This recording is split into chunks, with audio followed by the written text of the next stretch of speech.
श्रीमद्भागवतम अध्याय 7 द्रोण पुत्रलाई दण्ड।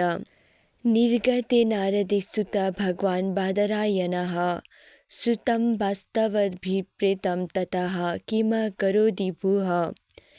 ऋषि सौनकले सोध्नुभयो, हे सुतजी, महान र सर्वशक्तिमान व्यासदेवले जब श्री नारद मुनिबाट सबै कुरा सुन्नुभयो अनि नारदजी गइसकेपछि उहाँले के भन्नुभयो। तात्पर्य: यस अध्यायमा अगाडि श्रीमद् भागवतमको वर्णन गरेको कुराको सङ्केत पाइन्छ, किनभने महाराज परीक्षित आफ्नी आमाको गर्भमा आश्चर्यजनक ढङ्गले बाँच्नु भएको थियो।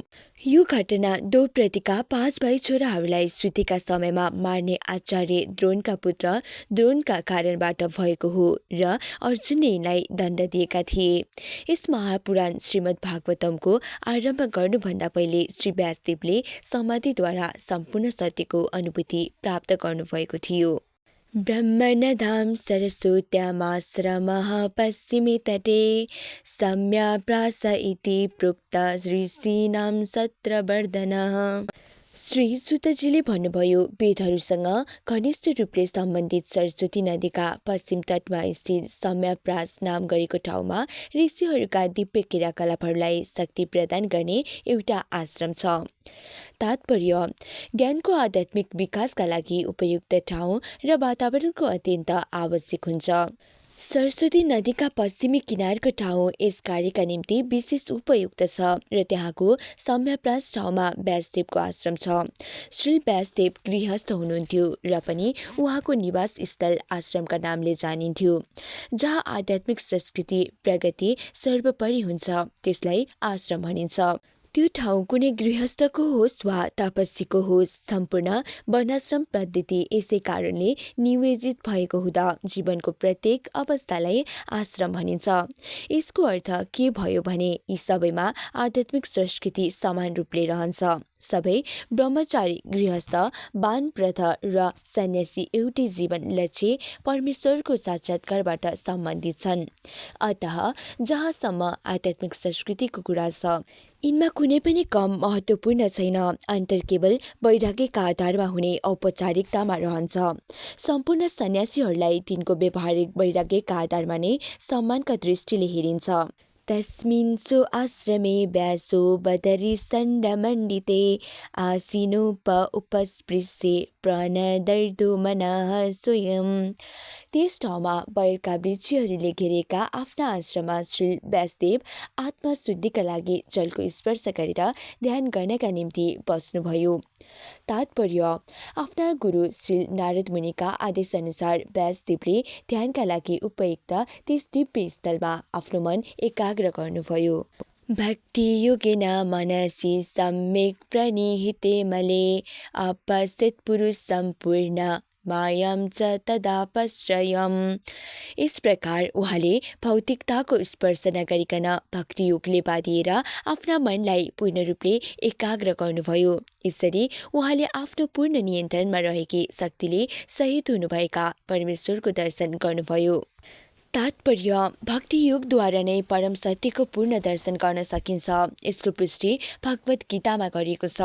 मानिसले केवल भक्ति योगद्वारा नै पूर्ण भगवानको सही अनुभूति प्राप्त गर्न सक्छ र यस्ता पूर्ण ज्ञानद्वारा नै ऊ भगवद् धाममा प्रवेश गर्न सक्छ।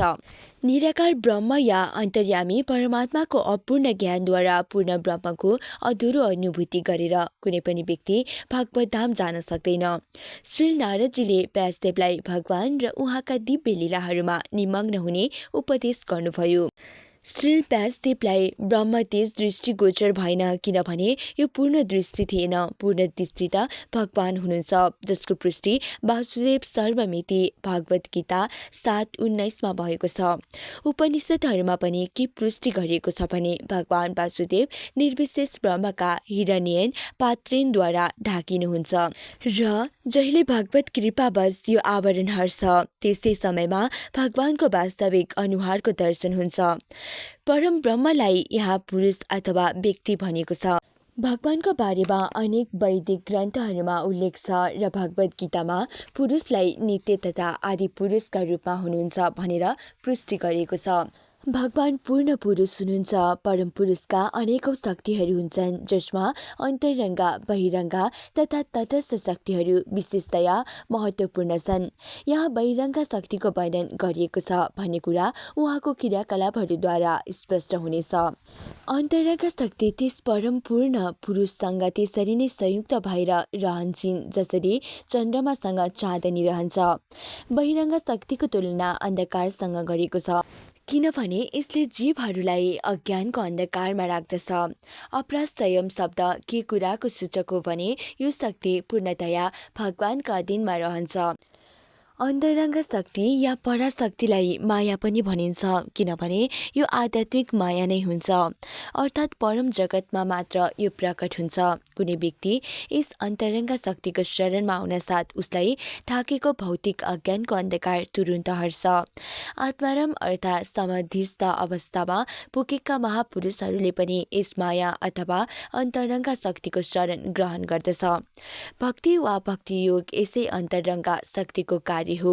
त्यसैले त्यहाँ अपरा शक्ति वा भौतिक शक्तिको कुनै स्थान हुँदैन, जसरी आध्यात्मिक प्रकाश पुञ्जका समक्ष अन्धकारको कुनै स्थान हुँदैन। यस्तो अन्तरङ्ग शक्ति निराकार ब्रह्म ज्ञानबाट उपलब्ध हुने आध्यात्मिक आनन्दभन्दा पनि उच्च स्तरको हुन्छ।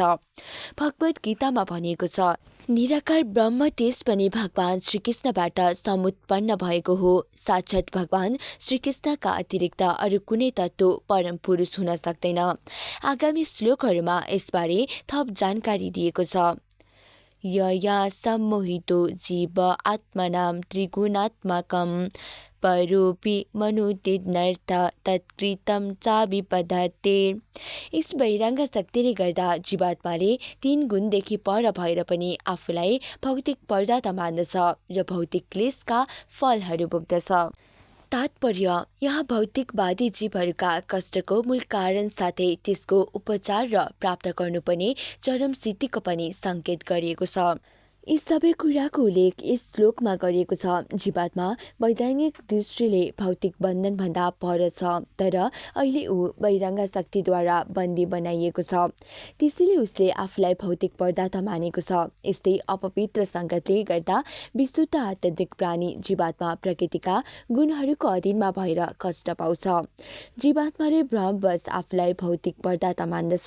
जस्तै यसको अर्थ के हो भने उसका सोच्ने, अनुभव गर्ने र चाहना गर्ने वर्तमान विकृति विधि उसका लागि स्वाभाविक छैन। त्यही पनि सोच्ने, अनुभव गर्ने र चाहना गर्ने उसको आफ्नै सामान्य तरिका हुन्छ। जीव आफ्नो मूल अवस्थामा सोच्ने, अनुभव गर्ने र चाहना गर्ने शक्तिदेखि रहित हुँदैन।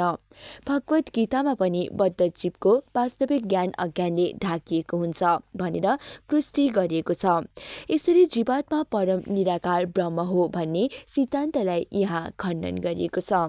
जीवात्माले आफ्नो मूल बन्धन रहित अवस्थामा पनि आफ्नो चिन्तन शैली कायम राख्दछ भन्न सकिँदैन।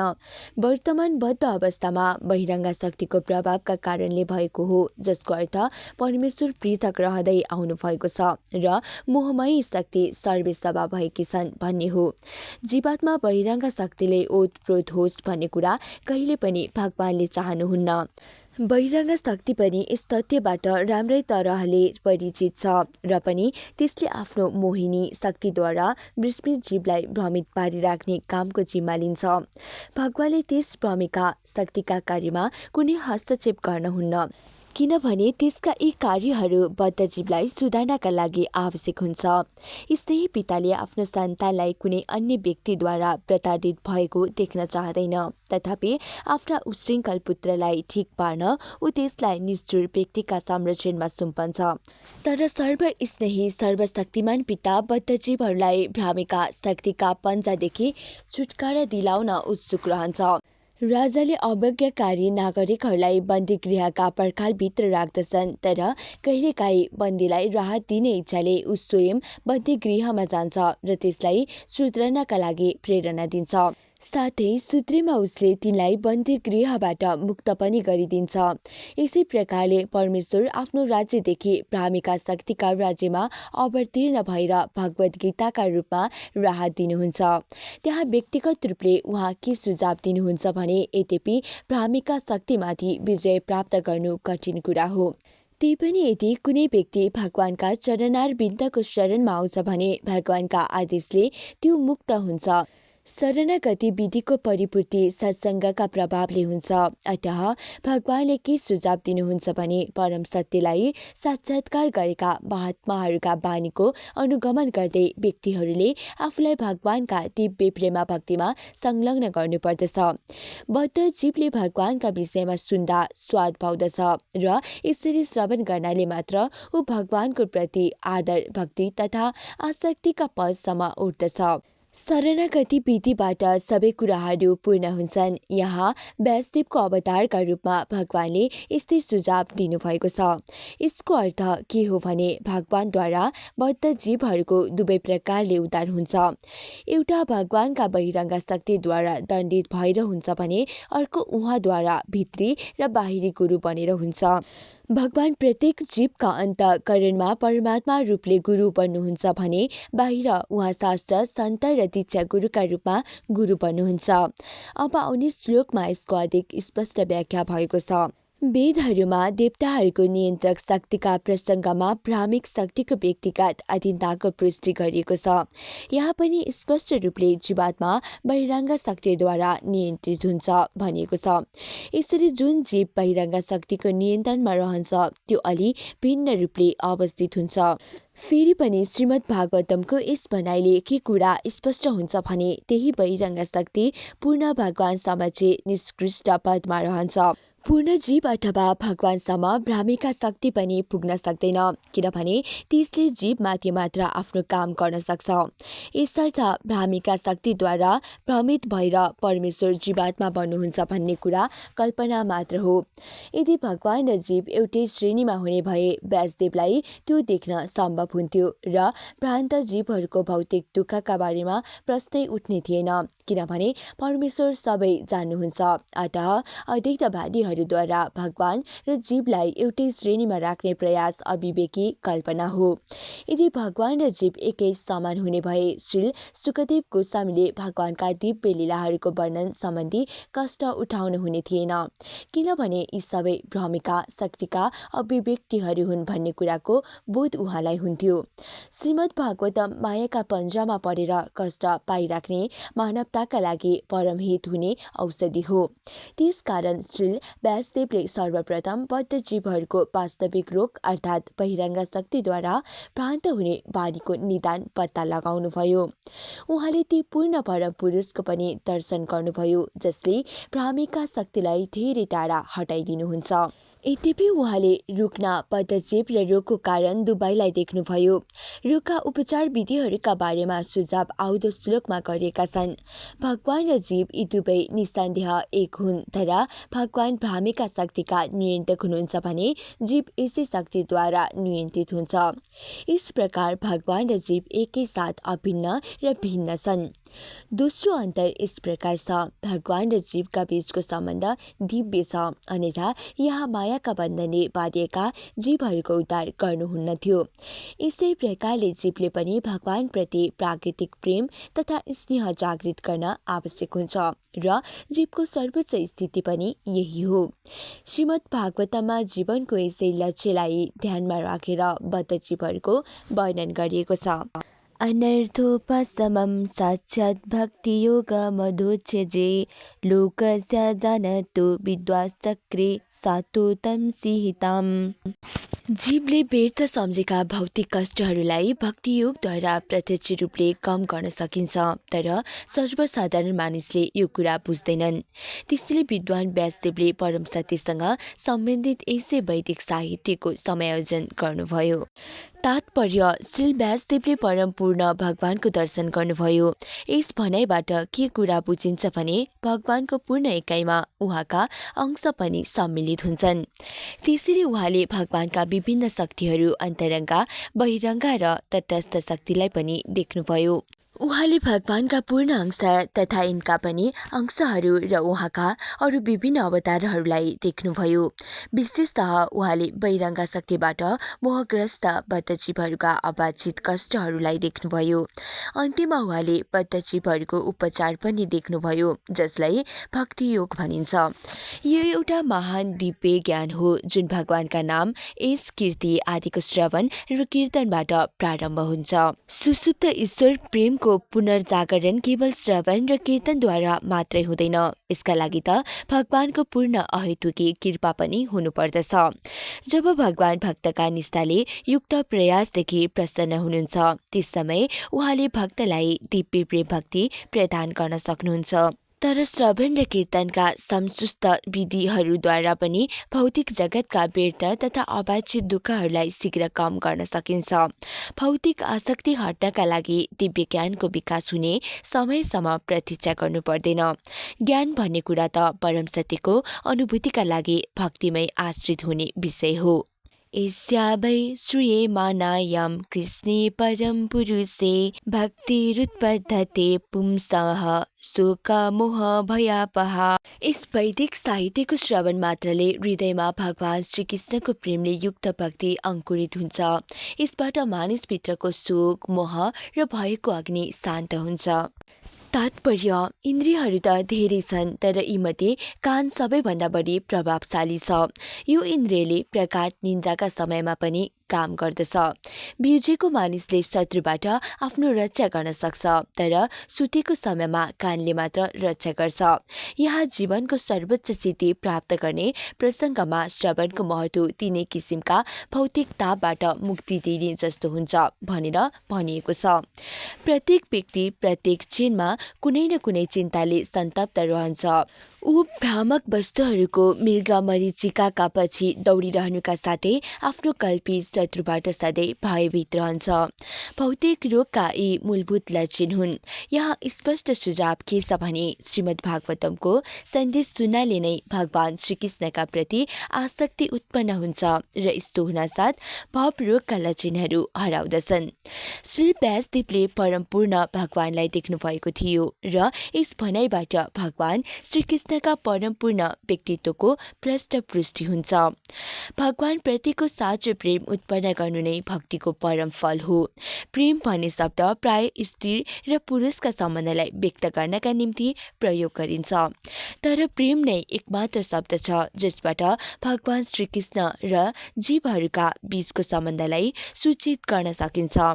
भगवत गीतामा जीवलाई प्रकृति भनिएको छ। संस्कृतमा प्रकृति स्त्रीवाची शब्द हो। भगवानलाई सधैँ परम पुरुष भनिन्छ। अतः भगवान तथा जीवहरूको प्रेम पुरुष र स्त्रीको प्रेम जस्तै हो। यसैले ईश्वर प्रेम शब्द अत्यन्त उपयुक्त छ। भगवान प्रतिको प्रेम भक्ति उहाँका विषयमा श्रवण गर्नाले प्रारम्भ हुन्छ। भगवान र उहाँको विषयमा सुनिएको विषयवस्तुमा केही अन्तर छैन। भगवान सबै प्रकारले पूर्ण हुनुहुन्छ। त्यसैले उहाँमा र उहाँका बारेमा सुनिएको विषयवस्तुमा कुनै अन्तर नभएको हो। उहाँका विषयमा श्रवण गर्नुको अर्थ हो दिव्य शब्दको उच्चारणद्वारा उहाँसँग अविलम्ब सम्पर्क हुनु हो। यो दिव्य शब्दध्वनि कति प्रभावशाली हुन्छ भने यसले उपयुक्त समस्त भौतिक रोगहरूलाई टाढा हटाएर तुरुन्त आफ्नो असर देखाउँछ। जस्तै पहिले भनिसक्यो, जीवात्मामा भौतिक सङ्गतद्वारा एक प्रकारको जटिलता उत्पन्न हुन्छ, जसले गर्दा भौतिक शरीरको भ्रामक बन्धलाई वास्तविक तथ्यका रूपमा स्वीकार गरिन्छ। यस्तो झुटो जटिलताका कारणले नै विभिन्न योनिका जीवहरू भिन्न भिन्न प्रकारले मोहित भइरहन्छन्। मनुष्य जीवन जस्तो सर्वाधिक विकसित अवस्थामा आइपुग्दासम्म पनि त्यही मोह अनेकौं बातका रूपमा रहिरहन्छ। यसैले भगवानका साथ रहेको प्रेममय सम्बन्धलाई विभाजित गरिदिन्छ, जसले गर्दा मानिसका बीचमा हुने प्रेममय सम्बन्धहरू पनि बाँडिन्छन्। श्रीमद् भागवतमको कथा सुन्नाले भौतिकताको यो झुटो जटिलता हट्दछ र समाजमा राजनीतिज्ञहरूद्वारा अनेकौं राजनीतिक परिस्थितिमा कामना गरिने वास्तविक शान्तिको शुभारम्भ हुन्छ। सबै राजनीतिज्ञहरूले मानिस बीच र राष्ट्रका बीचमा शान्तिपूर्ण स्थितिको कामना गर्दछन्। तर साथसाथै भौतिक प्रभुताका प्रति अत्याधिक आसक्तिका कारण तिनीहरूमा मोह र भएको भाव पनि भइराख्छ। अतः राजनीतिज्ञहरूका शान्ति सम्मेलनबाट समाजमा शान्ति स्थापित गर्न सकिँदैन। यसको स्थापना त श्रीमद् भागवतमा वर्णित भगवानको कथा श्रवण मात्रले गर्न सकिन्छ। यी मूर्ख राजनीतिज्ञहरू शताब्दीौँसम्म शान्ति र शिखर सम्मेलन गरिरहुन्, तर यिनीहरूको सफलता प्राप्त गर्न सक्दैनन्।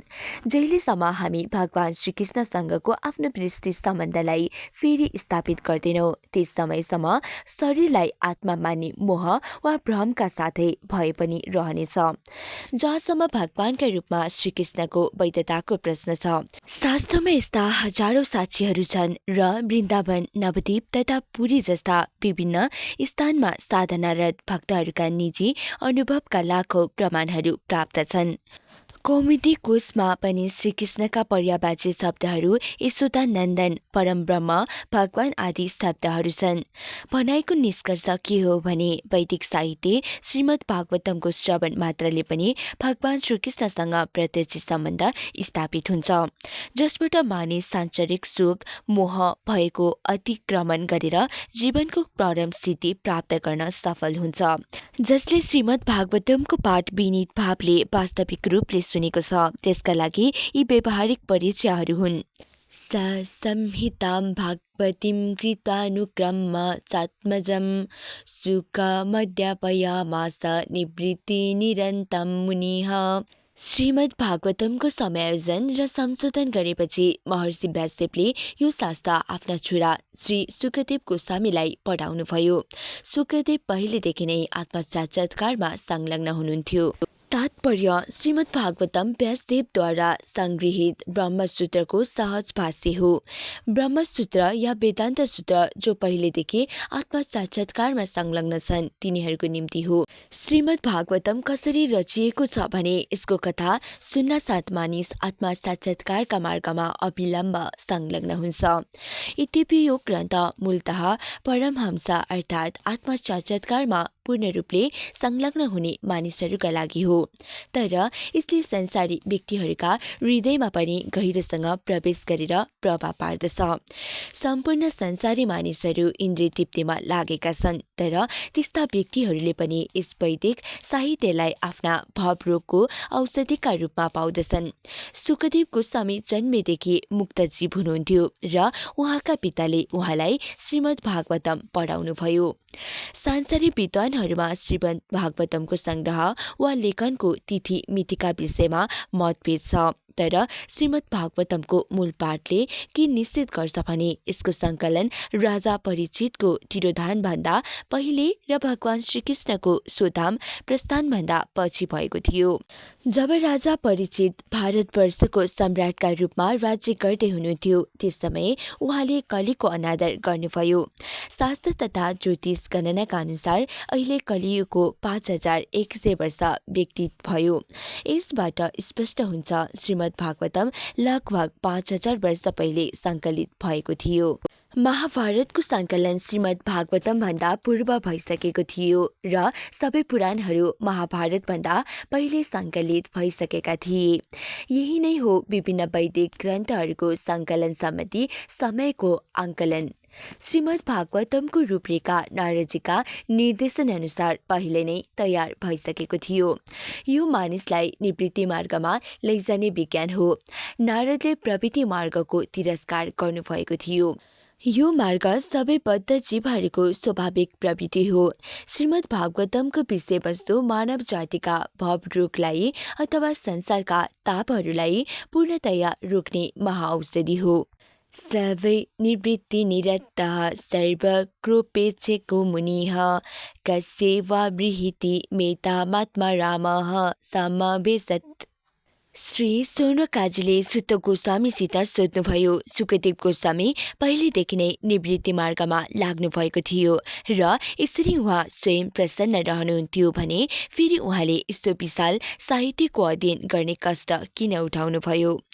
तात्पर्य: सामान्य व्यक्तिहरूका लागि जीवनको चरम सिद्धि भौतिक क्रियाकलापहरूलाई बन्द गरेर आत्मा साक्षात्कारको पथमा स्थिर हुनु नै हो।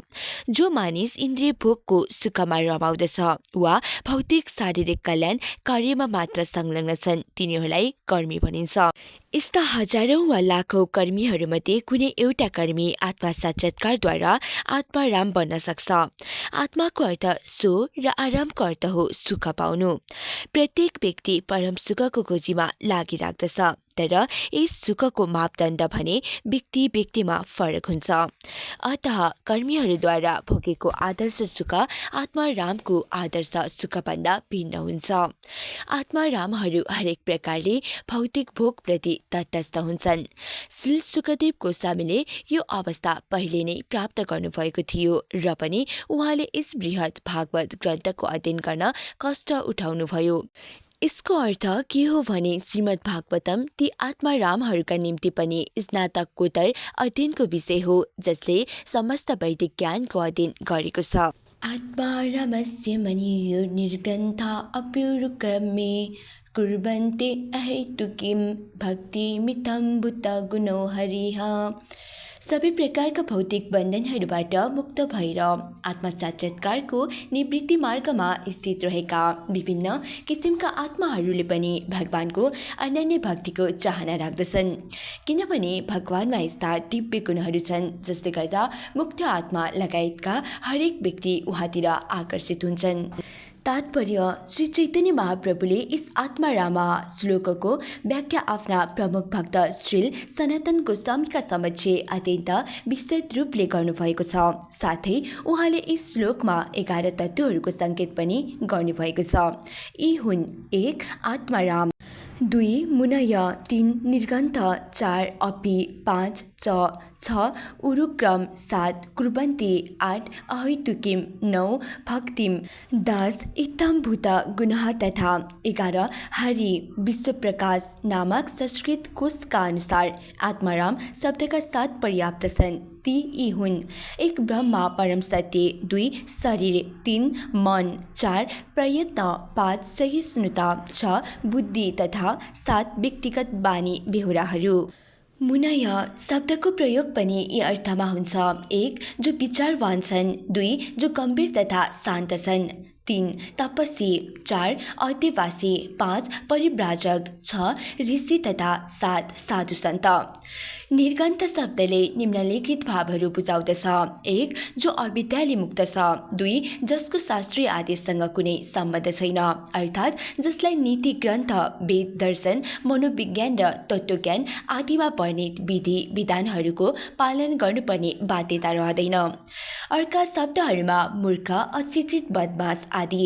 3 निर्माण तथा 4 निर्धन।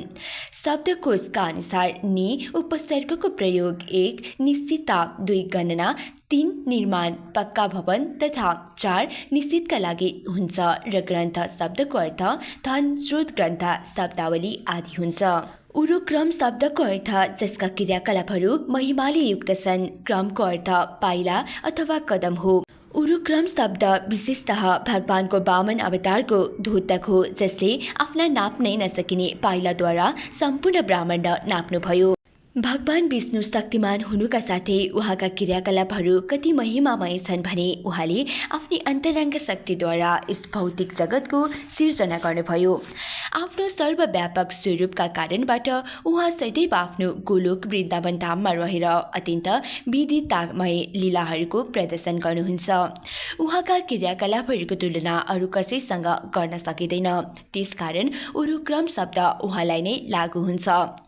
संस्कृत क्रिया व्यवस्थाका अनुसार कुर्वन्तीको अर्थ कुनै अर्काको लागि काम गर्नु हो। यसको अर्थ के हो भने आत्मारामहरूले भगवानको भक्ति आफ्नो स्वार्थका लागि होइन, भगवान उरुक्रमको प्रसन्नताका लागि गर्छन्। हेतुको अर्थ हो कारण। मानिसको इन्द्रिय तृप्तिका धेरै कारणहरू हुन सक्छन् र तिनीहरूको वर्गीकरण भौतिक भोग, योग शक्ति तथा मुक्तिका रूपमा गर्न सकिन्छ। यसको कामना सामान्यतया सबै प्रगतिशील व्यक्तिहरू गर्दछन्। जहाँसम्म भौतिक विषयवस्तुको भोगको कुरा छ, त्यस्ता भोगहरू धेरै हुन्छन्। भौतिकतावादीहरू तिनको सङ्ख्या बढाइराख्नका निम्ति उत्सुक रहन्छन्, किनभने तिनीहरू मायाका अधीनमा हुन्छन्। भौतिक भोगहरूको न कुनै अन्त हुन्छ न त कुनै एउटा व्यक्तिले संसारभरिका सम्पूर्ण भोगहरू पाउन सक्छ। जहाँसम्म योग शक्तिहरूको प्रश्न छ, यिनीहरूको सङ्ख्या 8 छ। अनिमा, महिमा, लघिमा, गरिमा, प्राप्ति, प्राकाम्य, ईर्षित्व, वसित्व, यी योग शक्तिहरूको उल्लेख श्रीमद् भागवतममा गरेको छ। मोक्षका पनि 5 प्रकार छन्। अतः अनन्य भक्तिको अर्थ उपयुक्त व्यक्तिगत लाभको आकाङ्क्षाले रहित भएर भगवानको सेवा गर्नु हो। भगवान श्रीकृष्णलाई सबै प्रकारका व्यक्तिगत लाभले मुक्त भएका यस्ता अनन्य भक्तहरूले पूर्णतया प्रसन्न गर्न सक्दछन्। भगवानको अनन्य भक्तिले विभिन्न अवस्था हुँदै प्रगति गर्दछ। भौतिक क्षेत्रमा भक्तिका अभ्यासका 81 विभिन्न गुणहरू छन् र यी सबैमाथि भक्तिको दिव्य अभ्यास हुन्छ। भक्ति एउटै छ र यसलाई साधना भक्ति भनिन्छ। साधना भक्तिको अनन्य अभ्यास जब भगवानका दिव्य प्रेममा परिपक्व हुन थाल्छ, त्यस समय भगवानको दिव्य प्रेम स्वरूपमा भक्ति 9 अवस्थामा क्रमशः विकसित हुन्छ। यी अवस्था हुन् आसक्ति, प्रेम, स्नेह, अनुभव, प्रणय, राग, अनुराग, भाव र वियोग, विरहानुभूति। निष्क्रिय भक्तको आसक्ति भगवानप्रति दिव्य प्रेमको अवस्थासम्म बढ्दछ। सक्रिय सेवकको आसक्ति राग अवस्थासम्म र सखा भक्तको आसक्ति अनुसरण अवस्थासम्म बढ्छ। यही अवस्था मातृ-पितृ भाव राख्ने भक्तहरूको पनि हुन्छ। माधुर्य प्रेममा भने भक्तहरूले आफ्नो परमानन्दको भावलाई विरहका अवस्थासम्म बढाउँदछ। भगवानका अनन्य भक्तिका यी केही लक्षणहरू हुन्। हरिभक्ति शुद्धदय को भनाइअनुसार इत्थम भूत शब्दको अर्थ पूर्ण आनन्द हो। निराकार ब्रह्मको अनुभूतिबाट प्राप्त दिव्य आनन्दको तुलना गाईका पाइलामा अटाउने जति थोरै पानीसँग गर्न सकिन्छ। भगवानका दर्शन रूपी सागरको तुलनाका अगाडि यी सबै वस्तु तुच्छ हुन्छन्। भगवान श्रीकृष्णको निजी रूप कति आकर्षक छ भने यसले आफूमा समस्त आकर्षण, समस्त आनन्द र समस्त रसहरूलाई समेट्दछ। यो आकर्षण यति धेरै प्रबल छ कि कुनै पनि व्यक्तिले भौतिक योग शक्ति र मुक्तिसँग यसलाई विनिमय गर्न चाहँदैन। यस भनाइको समर्थनका लागि कुनै तर्कको आवश्यकता छैन। मानिस आफ्नो स्वभावले नै भगवान श्रीकृष्णका गुणका प्रति आकर्षित हुन्छ। भगवानका गुणहरूको सांसारिक गुणसँग कुनै सरोकार हुँदैन भन्ने कुरा हामीले राम्रोसँग जान्नु पर्दछ। ती गुणहरू आनन्द, ज्ञान र शाश्वतले पूर्ण हुन्छन्। भगवानका गुण असङ्ख्य छन्। कुनै व्यक्ति कुनै गुणबाट आकृष्ट हुन्छ भने अर्को मानिस अरू गुणबाट आकृष्ट हुन्छ। सनक, सनातन, सनन्दन तथा सनत कुमार नामक 4 ब्रह्मचारीहरू फूलको सुगन्ध र भगवानका चरण कमलमा अर्पित चन्दन लगाइएको तुलसी दलदेखि आकर्षित हुनुभएको थियो। यसै गरी सुखदेव गोस्वामी भगवानका दिव्य लीलाहरूबाट आकर्षित हुनुभएको थियो।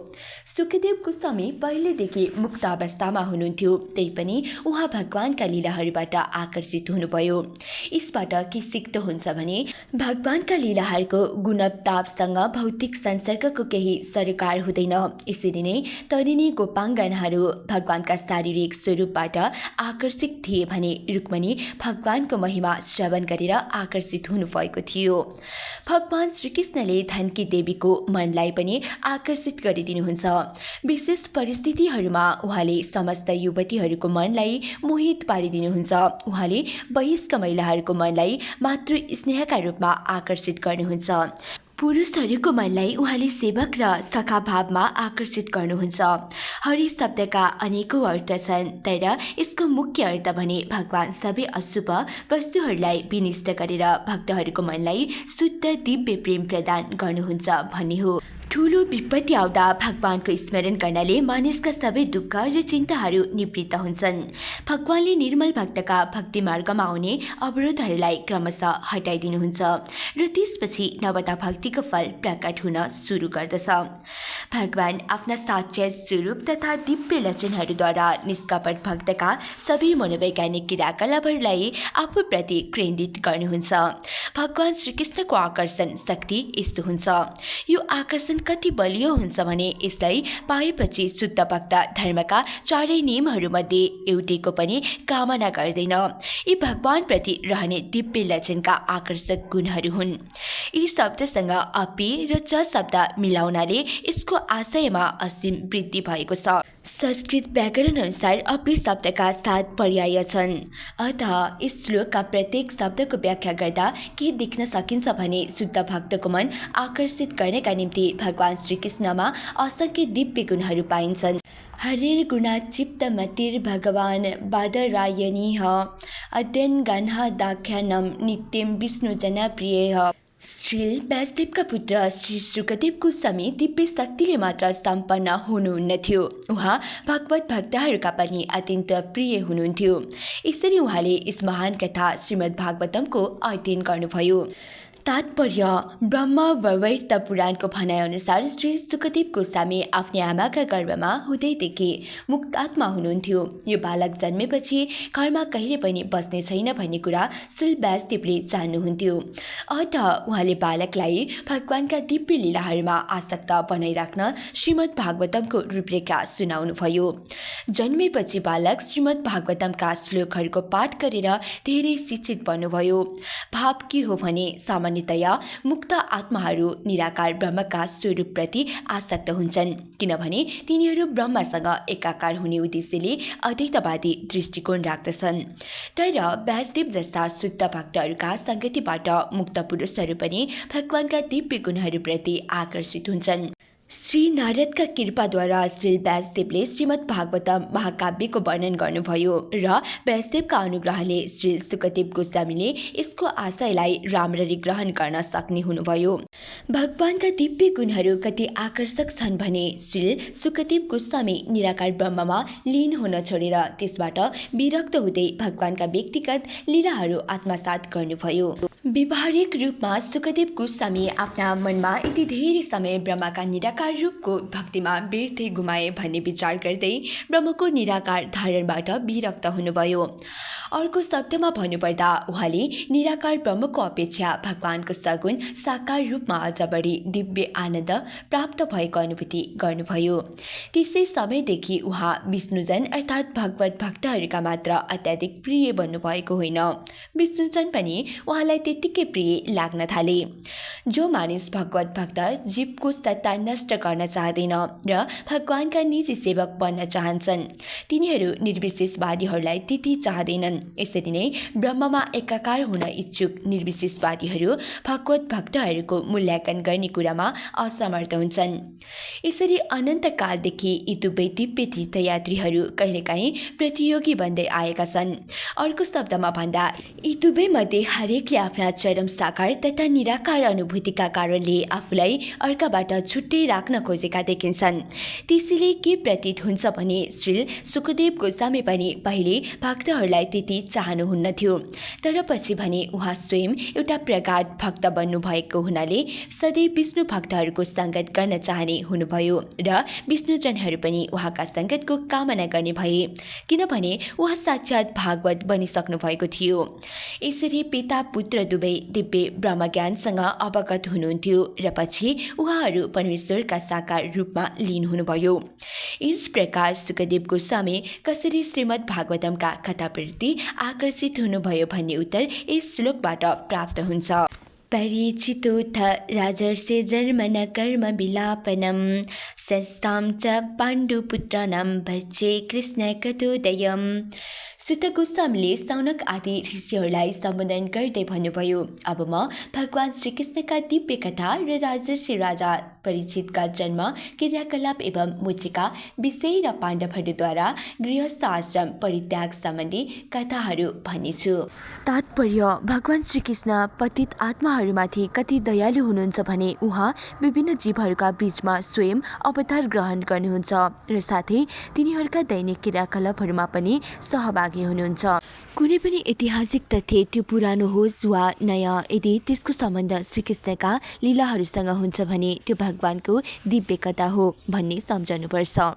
श्रीकृष्ण बिना पुराण तथा महाभारत जस्ता पूरा ग्रन्थहरू पनि कुरा, कहानी र ऐतिहासिक तथ्य मात्र हुन्छन्, तर भगवान श्रीकृष्ण त्यहाँ हुनाले ती ग्रन्थहरू दिव्य भएका हुन् र तिनीहरूको श्रवण गर्न साथ हामीहरू पनि भगवानका दिव्य रूपसँग जोडिन पुग्छौँ।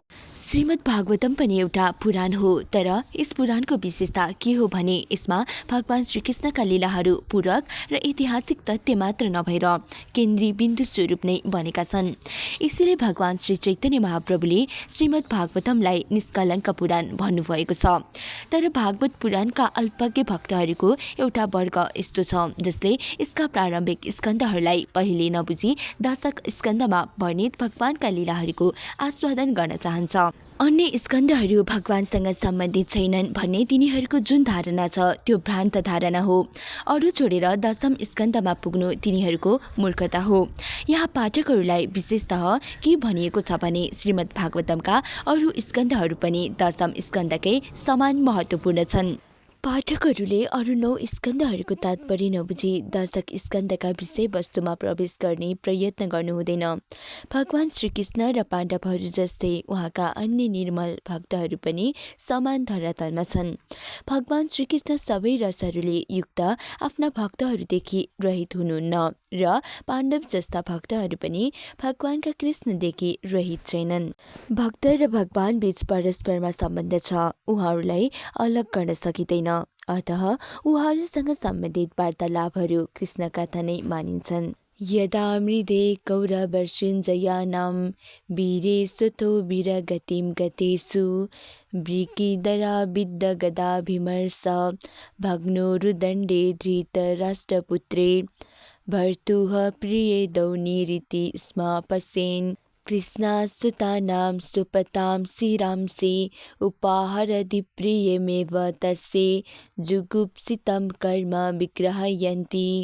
जुन समयमा दुवै दल कौरव र पाण्डवहरूका आआफ्ना योद्धागणहरू कुरुक्षेत्रका सङ्ग्राम भूमिमा मरिसकेका थिए। साथै मृत योद्धाहरूले आफ्नो अभिष्ट स्थान शुभगति प्राप्त गरे अनि भीमसेनको गदा प्रहारद्वारा मेरुदण्ड भाँचिएपछि धृतराष्ट्रको छोरा दुर्योधन विलाप गर्दै भूमिमा पछारियो। त्यस समय द्रोणाचार्यको पुत्र अश्वत्थामाले द्रौपदीका सुतेका 5 भाइ छोराहरूको शिर काटेर उसलाई पुरस्कारका रूपमा मूर्खतावश के सोच्दै अर्पित गरे भने यसबाट मेरो स्वामी प्रसन्न हुनेछ। तर दुर्योधनले यस जघन्य कार्यको निन्दा गर्नुका साथै यसबाट ऊ अलिकति मात्र पनि प्रसन्न भएनन्। तात्पर्य: श्रीमद् भागवतममा भगवान श्रीकृष्णका लीलाहरूको दिव्य कथा कुरुक्षेत्रको युद्ध समाप्त भएपछि प्रारम्भ हुन्छ। स्वयं भगवानले भगवत गीताभित्र आफ्ना विषयमा भन्नुभएको छ। अतः भगवत गीता र श्रीमद् भागवतम दुवै नै भगवानका दिव्य कथा हुन्। गीता कृष्ण कथा हो किनभने यो भगवानद्वारा भनिएको हो र श्रीमद् भागवतम पनि कृष्ण कथा हो किनभने यसमा भगवान कृष्णका विषय छन्। श्री चैतन्य महाप्रभु के चाहनुहुन्थ्यो भने प्रत्येक व्यक्तिलाई यी दुवै कृष्ण कथाहरूका विषयमा जान्नु आवश्यक छ। भगवान कृष्ण चैतन्य श्रीकृष्ण भगवानका भक्तका भेषमा साक्षात् श्रीकृष्ण हुनुहुन्छ। अतः भगवान श्रीकृष्ण तथा श्रीकृष्ण चैतन्य महाप्रभु दुवैका बानीहरू एक समान छन्। भगवान चैतन्यको के इच्छा थियो भने भारतमा जन्मेका सबै मानिसहरूले यी कृष्ण कथाहरूलाई गम्भीरतापूर्वक बुझ्न र त्यसको पूर्ण अनुभूति भएपछि तिनीहरू संसारका प्रत्येक भागमा यस दिव्य सन्देशको प्रचार गर्दै जाउन्। यसबाट पीडित विश्वमा यथेष्ट शान्ति तथा सम्पन्नता प्राप्त हुन सक्नेछ। माता शिशूनां निधनं सुतानां निशम्ये घोरं पतितपेमाना तदारुदत्ता पुष्पकलाकुलाचे ताम सान्त्वयन्नाः किरीटमाली। पाण्डवका 5 भाइ छोराहरूकी आमा द्रौपदी आफ्ना छोराहरूको हत्या भएको कुरा सुनेर आँखाबाट आँसु बगाउँदै शोकाकुल भएर रुन थालिन्। अर्जुनले उनलाई यस ठुलो क्षति भएकोमा आश्वासन दिँदै यस प्रकार भने: तदा शुचस्ते प्रजजामि भद्रे ब्रह्मबन्धो शिर आततायिनः गाण्डीवमैतर्वृषखैरुपाहरे त्वाक्रम्ये यस्यास्यसि दत्तपुत्रा। हे देवी, जब म आफ्ना गाण्डीव धनुषबाट छोडिएका बाणहरूद्वारा त्यस ब्राह्मणको शिर काटेर तिमीलाई बुझाउनेछु, त्यस समय मात्र मैले तिम्रा आँखाका आँसु पुस्दै तिमीलाई सान्त्वना दिनेछु। आफ्ना पुत्रहरूको शरीर जलाएपछि तिमीले त्यसका शिरमाथि चढेर स्नान गर्नेछौ। तात्पर्य जुन शत्रुले घरमा आगो लगाउँछ, विष खुवाउँछ, अचानक घातक हरियारद्वारा प्रहार गर्छ, सम्पत्ति वा खेतको बाली लुट्छ अथवा कसैकी पत्नीको हरण गर्दछ, यो व्यक्ति आततायी हो। यस्तो आततायी ब्राह्मण होस् वा ब्राह्मणको तथाकथित पुत्र नै किन नहोस्, त्यो सबै प्रकारले दण्डनीय हुन्छ। जब अर्जुनले अश्वत्थामा नामक आततायीको शिर काट्ने प्रतिज्ञा गरे, त्यस समय अश्वत्थामा ब्राह्मणको छोरो हो भन्ने कुरा उनी जान्दथे, तर त्यस तथाकथित ब्राह्मणले कसाईले गर्ने काम गरेको थियो, त्यसैले ऊ आततायी भएको थियो। अतः यस्तो धूर्त पापी ब्राह्मण पुत्रलाई मार्दा कुनै पाप लाग्दैन। इति प्रियं बल्गु विचित्र जल्पैः स शान्तो इत्वाच्युत मित्र सुतः अन्वाद्रबन्दिसित उग्र धुत्वा कपिध्वजो गुरुपुत्रम रथेन। इस प्रकार मित्र तथा सारथीका रूपमा भगवान अच्युतद्वारा मार्गदर्शन गरेका अर्जुनले आफ्नी प्रियतमालाई मिठा भनाइद्वारा सन्तुष्ट गरे। त्यसपछि उनले आफ्नो कवच धारण गर्दै भयानक अस्त्र शस्त्रहरूले सुसज्जित भएर रथमा चढी आफ्ना युद्धकला सिकाउने गुरुका पुत्रको पछि लागे। तमापतन्तं स विलज्जेदुरात कुमारहोदं विघ्नमना रथेन पराद्रप्तप्राण परिप्सुरुपर्या यावद्गमं रुद्रभयादथाकः। राजकुमारहरूका हत्यारा अश्वत्थामाले अर्जुनलाई टाढैबाट आफूतर्फ यथाशीघ्र आउँदै गरेको देखेर रथमा चढी डरले आफ्नो ज्यान बचाउन शिवजीका भयले भयभीत ब्रह्माजी वा सूर्य भागे जस्तै गरेर भागे। तात्पर्य मूल पाठका अनुसार क वा अर्कका दुईवटा सन्दर्भ पुराणहरूमा पाइन्छ। को अर्थ ब्रह्मा हो। उहाँ कुनै समय आफ्नी छोरीमाथि मोहित भई तिनका पछि लाग्नुभयो। त्यो देखि रुष्ट हुनुभएका शिवजीले ब्रह्माजीमाथि आफ्नो त्रिशूलद्वारा आक्रमण गर्नुभएको थियो। ब्रह्माजी आफ्नो प्राण जोगाउन भाग्नु भएको थियो, जहाँसम्म अर्कको अर्थ सम्बन्ध छ। वामन पुराणमा एउटा प्रसङ्ग छ। विद्युन्माली नाम गरेका एउटा असुर थियो। त्योसँग झलमल गर्ने सुन जस्तै चम्किलो वर्ण भएको विमान थियो। त्यो असुर सूर्यको पछि पछि यात्रा गर्थ्यो। त्यसको प्रकाशका कारणले रात हट्दथ्यो। यो देखेर सूर्यदेव रिसाए अनि आफ्ना तीक्ष्ण किरणहरूले त्यो विमानलाई पगालिदिए। सूर्यका यस कार्यबाट शिवजी क्रोध हुनुभयो र उनीमाथि आक्रमण गर्नुभयो। सूर्यदेव भागे। अन्तमा काशी वाराणसीमा पुग्दा भुइँमा लडे। त्यो ठाउँ लोकार्कका नामले प्रसिद्ध भयो। यता शरणमात्मनमैच्छत् श्रान्तबाजिनम् अस्तं ब्रह्मशिरो मेने आत्मत्राणं द्विजात्मजः। जब ब्राह्मण कुमारले आफ्ना घोडाहरूलाई थाकेको देखे, त्यस समयमा उनले के विचार गरे भने अब अन्तिम शस्त्र ब्रह्मशास्त्र परमाणु हतियारको प्रयोग गर्नुभन्दा मसँग अर्को कुनै उपाय छैन। तात्पर्य जब अन्तिम समयमा कुनै अर्को विकल्प हुँदैन, त्यस समय ब्रह्मशास्त्र नाम गरेको परमाणु हतियारको प्रयोग गरिन्छ। यहाँ द्विजात्महरू शब्द महत्त्वपूर्ण छ, किनभने अश्वत्थामा द्रोणाचार्यका छोरा भएर पनि सुपात्र ब्राह्मण थिएनन्। सर्वाधिक बुद्धिमान व्यक्तिलाई नै ब्राह्मण भन्दछन् र यो ब्राह्मण भन्ने कुरा कुनै वंशानुगत उपाधि होइन।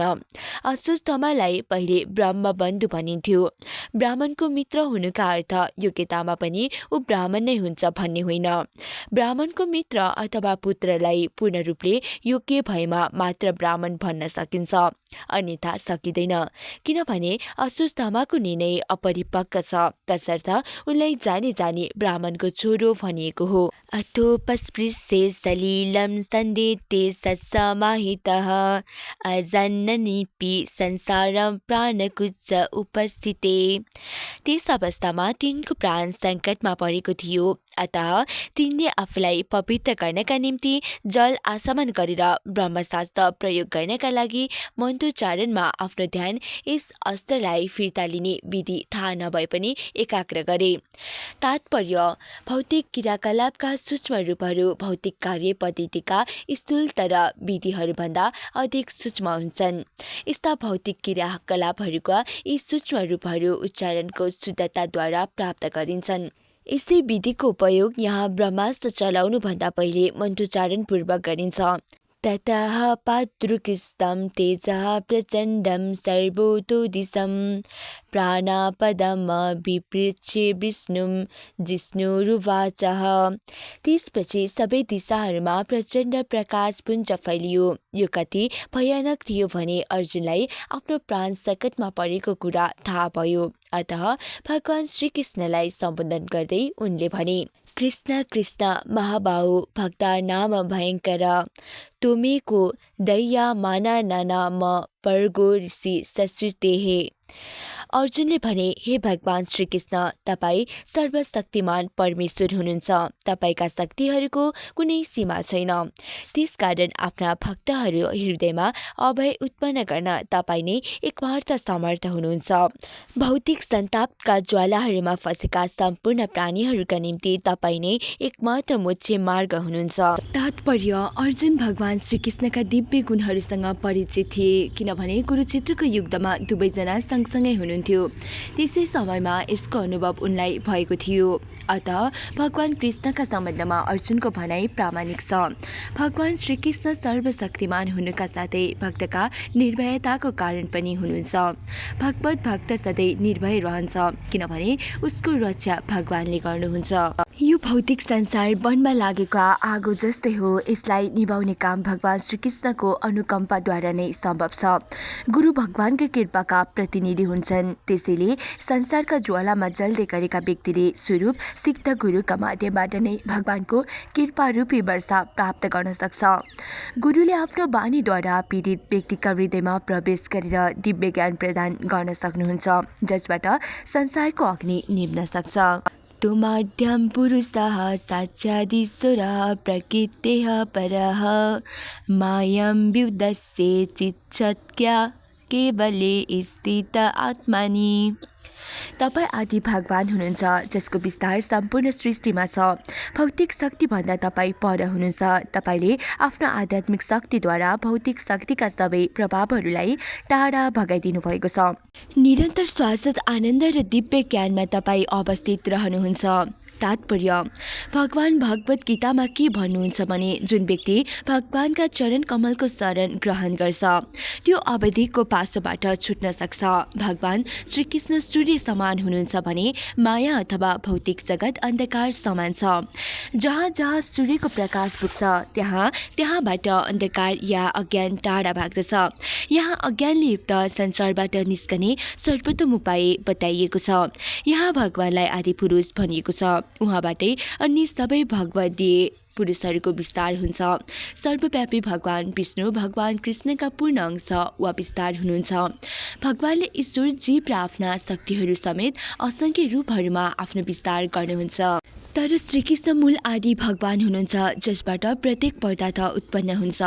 यस दृश्य जगतमा भगवानको जुन सर्वव्यापी रूप देखिन्छ त्यो भगवानको आंशिक अभिव्यक्ति हो। त्यसैले परमात्मा पनि भगवानमा समावेश हुनुहुन्छ। उहाँ पूर्ण ब्रह्म हुनुहुन्छ। उहाँलाई भौतिक जगतका कर्म र कर्मफलदेखि कुनै सरोकार छैन, किनभने भौतिक सृष्टिदेखि उहाँ धेरै माथि हुनुहुन्छ। अन्धकार सूर्यको उल्टो रूप हो, तसर्थ अन्धकारको अस्तित्व सूर्यको अस्तित्वमाथि निर्भर रहन्छ। तर सूर्यमा अन्धकारको सानो अंश पनि रहँदैन। जसरी सूर्य केवल प्रकाशले ओतप्रोत हुन्छ, त्यसरी नै भगवान पनि यस भौतिक जगतभन्दा पर रहेर सदा सर्वदा आनन्दले ओतप्रोत रहनुहुन्छ। उहाँ आनन्दले मात्र परिपूर्ण हुनुहुन्न, दिव्य विविधताले पनि ओतप्रोत हुनुहुन्छ। दिव्यता अचल होइन, गतिशील विविधताले युक्त छ। उहाँ भौतिक प्रकृतिभन्दा भिन्न हुनुहुन्छ, किनभने प्रकृति 3 गुणहरूका कारणले जटिल छ। उहाँ परम र प्रमुख हुनुहुन्छ, अतः उहाँ पूर्ण हुनुहुन्छ। उहाँका अनेकौं शक्तिहरू छन् र यिनैद्वारा उहाँ संसारको सृष्टि, पालन र प्रलय हुनुहुन्छ। तर आफ्ना धाममा उहाँका सबै वस्तु नित्य तथा पूर्ण छन्। यो संसार शक्ति वा शक्तिशाली प्रतिनिधिहरूद्वारा सञ्चालित नभएर सर्वशक्तिमानका समस्त शक्तिहरूद्वारा सञ्चालित हुन्छ। स एव जीवलोकस्य माया मोहित चेतसः विदच्चे स्वेन वीर्येण श्रेयो धर्मोदिलचेनम्। यद्यपि तपाईँ भौतिक शक्तिको कार्यक्षेत्रभन्दा पर हुनुहुन्छ तापनि बद्ध जीवहरूको परम कल्याणका लागि धर्म आदि मोक्षका चारै सिद्धान्तको कार्यान्वयन गर्नुहुन्छ। तात्पर्य भगवान आफ्ना अहेतुकी कृपाद्वारा यस दृश्य जगतमा प्रकृतिका गुणले प्रभावित नभइकन अवतीर्ण भइराख्नुहुन्छ। उहाँ शाश्वत रूपले भौतिक जगतभन्दा पर हुनुहुन्छ। उहाँ आफ्नो अहेतुकी कृपा बस्ने मायाद्वारा मोहित भएका पतित जीवहरूको उद्धार गर्नका लागि अवतार लिनुहुन्छ।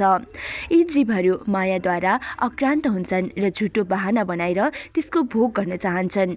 यद्यपि सत्यता के हो भने जीव यसको भोग गर्न असमर्थ छ। ऊ त भगवानको नित्य दास हो। जब उसले अहिले त्यो आफ्नो त्यस स्थितिलाई बिर्सन्छ त्यस समय उसले के सोच्दछ भने ऊ भौतिक जगतको भोग गर्दैछ, तर ऊ वास्तवमा भ्रान्तिमा परेको छ। भगवान यसै झुटो भोग विचारलाई नष्ट गर्नका निम्ति अवतीर्ण हुनुहुन्छ अनि ती बद्ध जीवहरूको उद्धार गरेर आफ्ना धाममा लैजानुहुन्छ। पतित आत्माहरूका लागि भगवानको यो स्वभाव नै सर्व करुणामय छ। तथायां चावतारस्ते भुवो भारजिहीर्षया स्वानां चनने भावनामनुध्यानाय चासकृत।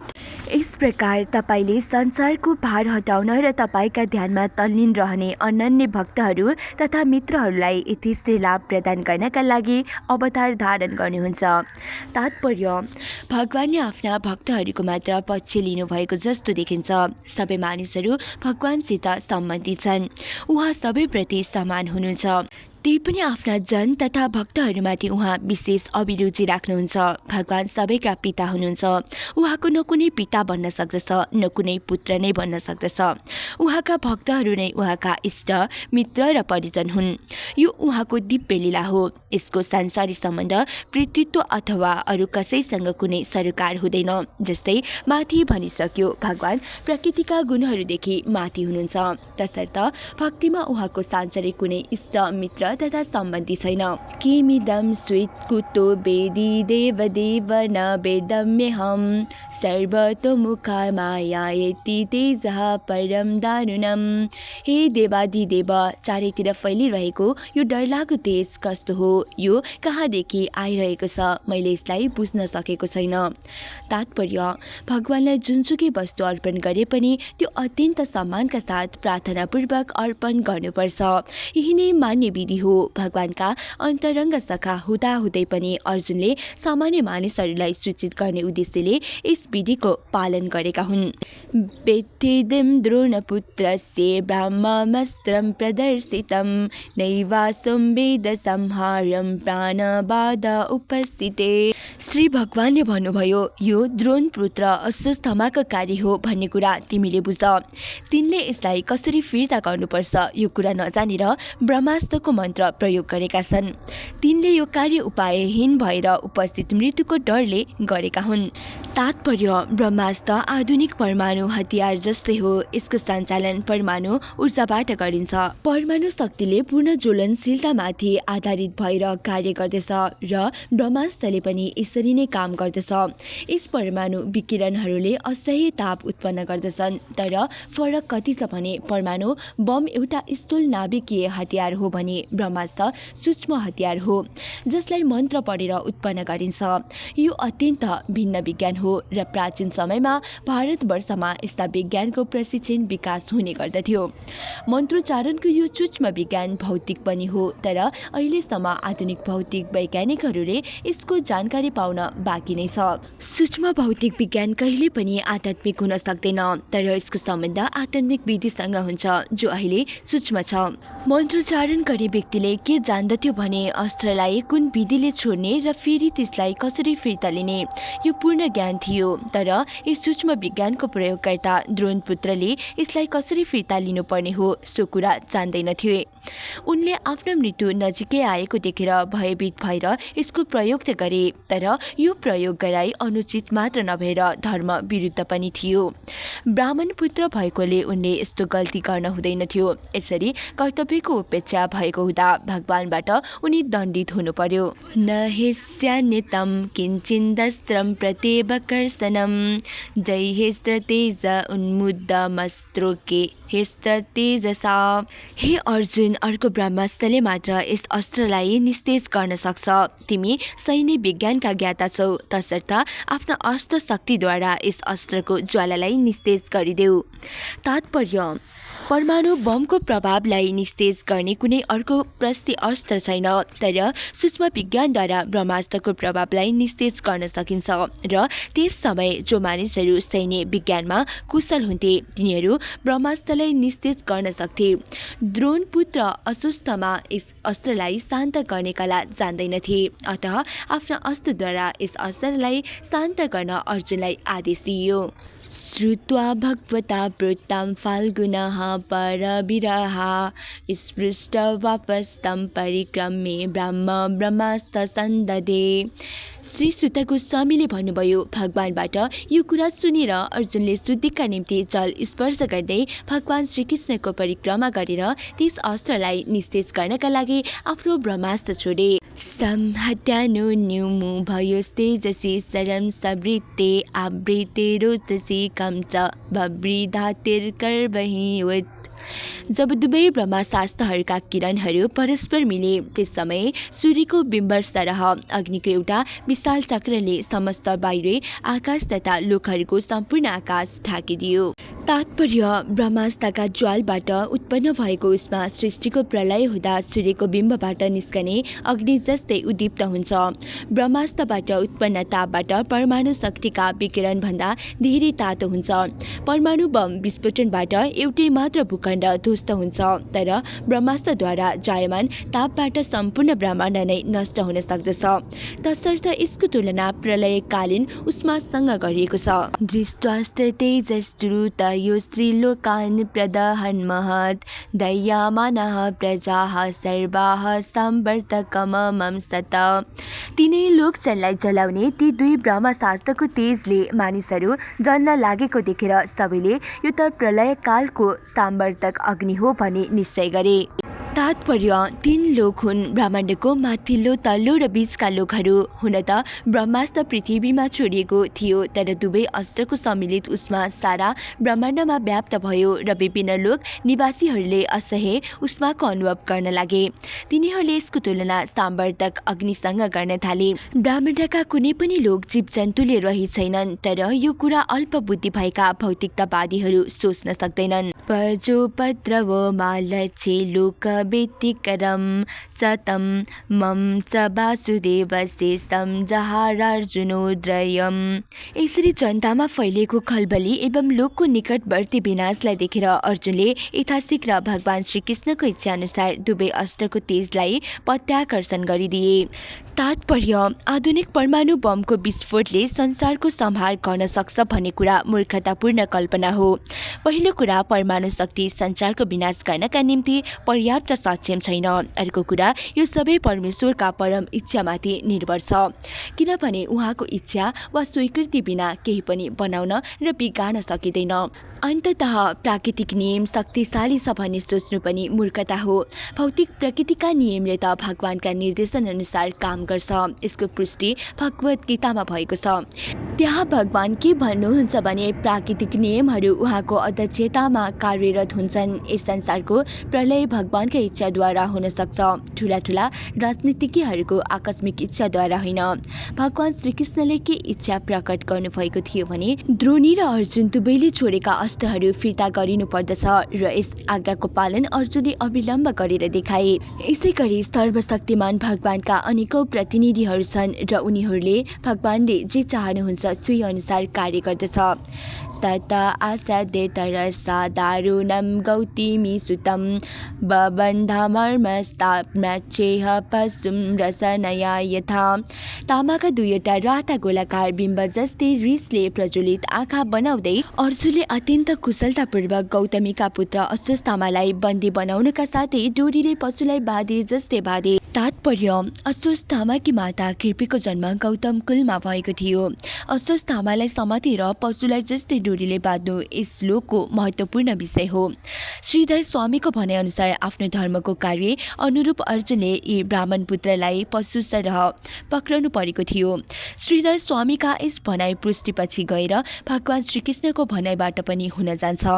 अस्वस्थामा द्रोणाचार्य र कृपीका वैध पुत्र थिए, तर तिनले आफ्नो जीवनलाई पतित बनाएका हुनाले तिनीसँग ब्रह्मणोचित होइन, पशुतुल्य व्यवहार गर्नु उचित नै थियो। शिविराय निशि सन्तं रज्जोवा बद्धद्वारि पुबलात् प्रहार्जुनं प्रकुपितो भगवानं बुझेछनः।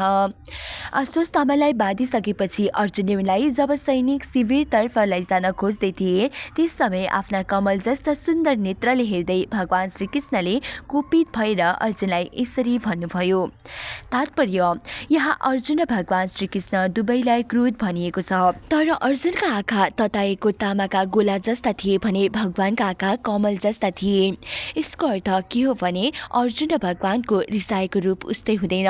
भगवान ब्रह्म भएकोले कुनै पनि अवस्थामा उहाँ पूर्ण हुनुहुन्छ। उहाँको क्रोध बद्ध जीवहरूको क्रोध जस्तो हुँदैन जो प्रकृतिका गुणहरूमाथि आश्रित हुन्छन्, किनभने उहाँ पूर्ण हुनुभएका कारणले उहाँको क्रोध र प्रसन्नता एक समान रहन्छ। उहाँको क्रोध प्रकृतिका तिनै गुणहरूमा व्यक्त हुँदैन।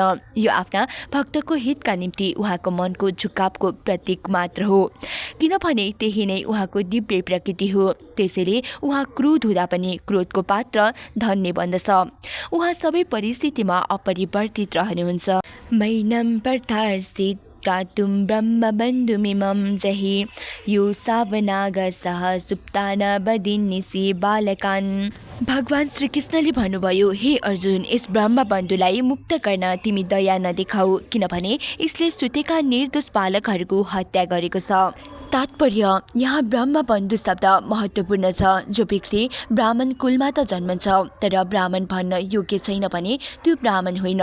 उच्च न्यायालयका न्यायाधीशको छोरा हुँदैमा कोही न्यायाधीश हुन्न, तर न्यायाधीशका छोरालाई न्यायाधीशको सम्बन्धी भनिदिँदा कुनै हानि हुँदैन। अतः जसरी कुनै पनि मानिस जन्मद्वारा न्यायाधीश बन्दैन त्यसरी नै मानिस जन्मद्वारा ब्राह्मण पनि हुँदैन। उसले ब्राह्मणका आवश्यकीय योग्यताहरू प्राप्त गर्न आवश्यक हुन्छ। जसरी न्यायाधीशको पद योग्य पुरुषका लागि हुन्छ त्यसरी नै ब्राह्मणको पद पनि योग्यताद्वारा नै प्राप्त हुन्छ। शास्त्रीय आदेश के छ भने यदि अन्य कुलमा उत्पन्न मानिसमा पनि ब्राह्मणका सद्गुणहरू रहन्छ भने त्यसलाई ब्राह्मणका रूपमा स्वीकार्नु पर्दछ। यसरी नै यदि ब्राह्मण कुलमा उत्पन्न व्यक्ति ब्राह्मणोचित गुणले रहित हुन्छ भने त्यसलाई अब्राह्मण अथवा ठिकसँग भन्नुपर्दा ब्राह्मण बन्धु भन्नुपर्छ। सबै वेदहरूका परम प्रमाण भगवान श्रीकृष्णले यी अन्तर स्वयं भन्नुभएको हो र उहाँ यसको कारण आउँदो श्लोकमा भन्दै हुनुहुन्छ। मत्तं प्रमत्तमुत्तनं सुप्तं बालं स्त्रियं जडं प्रपन्नं विरथं भीतं न रिपुहन्ति धर्मविद। धर्मका बारेमा जानेको व्यक्तिले असावधान नशा गरेको, बौलाहा सुतिरहेको, भयभीत वा रथविहीन भएका व्यक्तिलाई मार्दैन र साथै बालक, स्त्री, मूर्ख प्राणी एवं शरणागत व्यक्तिको पनि उसले वध गर्दैन। तात्पर्य धर्म जान्ने युक्तबाट प्रतिरोध नगर्ने शत्रु कहिले पनि मारिँदैन। पहिलेको समयमा धार्मिक सिद्धान्तको आधारमा युद्ध गरिन्थे, कुनै इन्द्रिय तृप्तिका निम्ति होइन। यदि शत्रुमाथि उल्लेख गरे अनुसार प्रथम त सुतेको छ भने त्यसलाई कहिले पनि मार्न हुँदैन। धर्मयुद्धका यी केही नियमहरू हुन्। प्राचीन समयमा कहिले पनि स्वार्थी राजनीतिक नेताहरूको लहरका कारणले युद्धको घोषणा गरिँदैनथ्यो। युद्ध सम्पूर्ण पापले रहित धार्मिक नियमका आधारमा लडिन्थ्यो।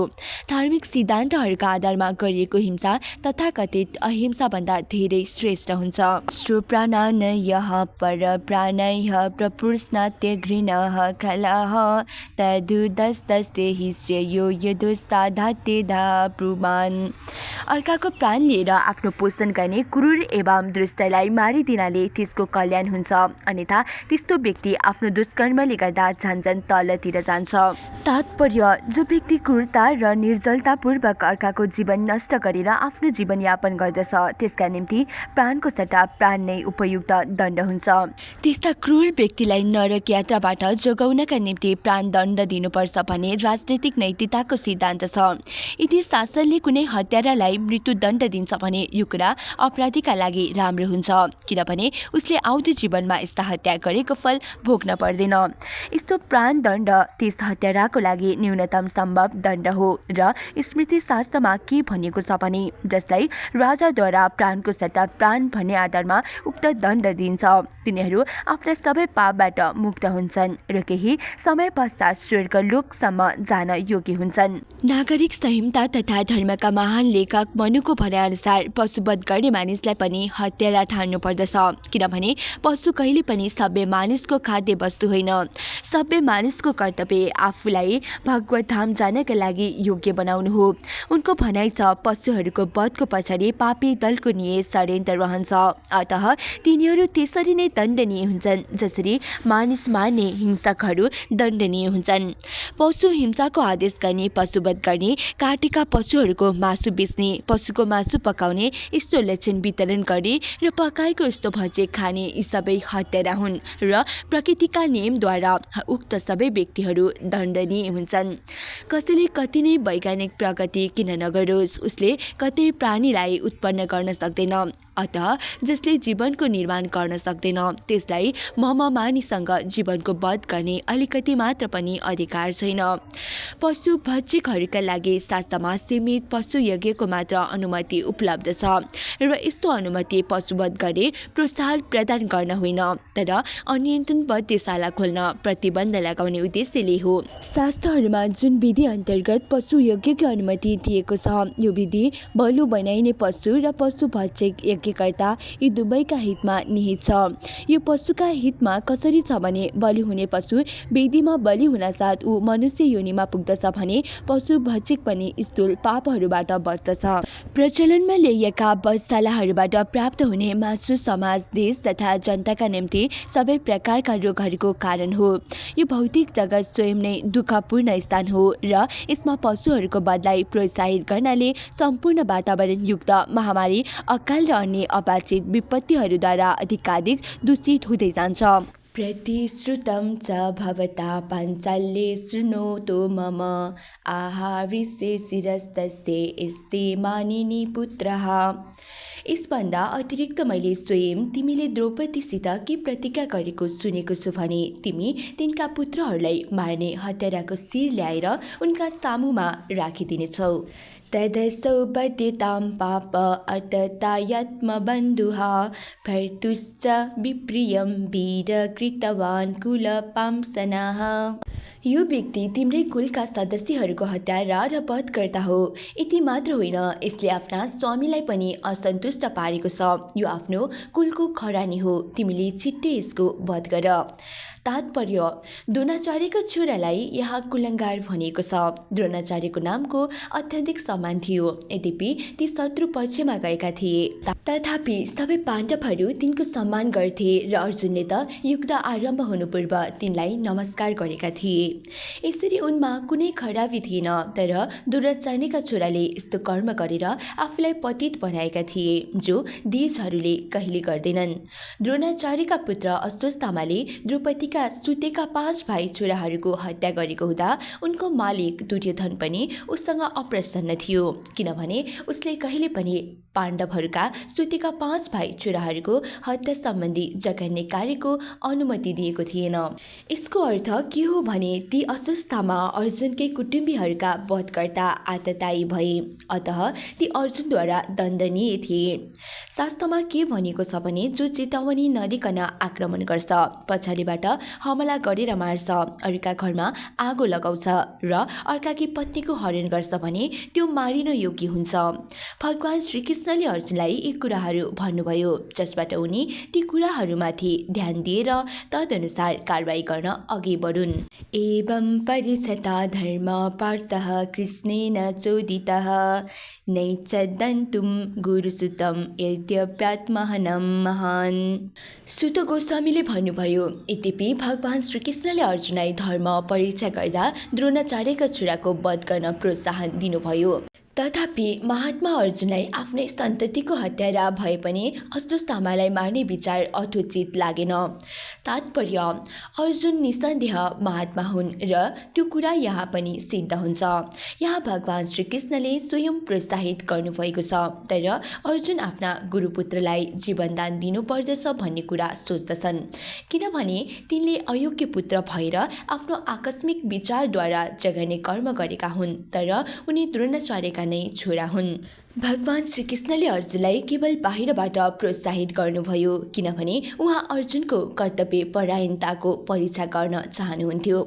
अर्जुनमा आफ्नो कर्तव्यको पूरा बोध थिएन र साथै अर्जुनका कर्तव्य बोधबाट भगवान् श्रीकृष्ण अनभिज्ञ हुनुहुन्थ्यो भन्ने यी दुवै कुरा सही होइनन्। तर भगवान् श्रीकृष्णले आफ्ना अनेकौं निर्मल भक्तहरूको परीक्षा तिनीहरूको कर्तव्य बोधलाई सम्बर्धित गरेर नै गर्नुहुन्छ। गोपीहरूको परीक्षा पनि यसरी नै गरिएको थियो।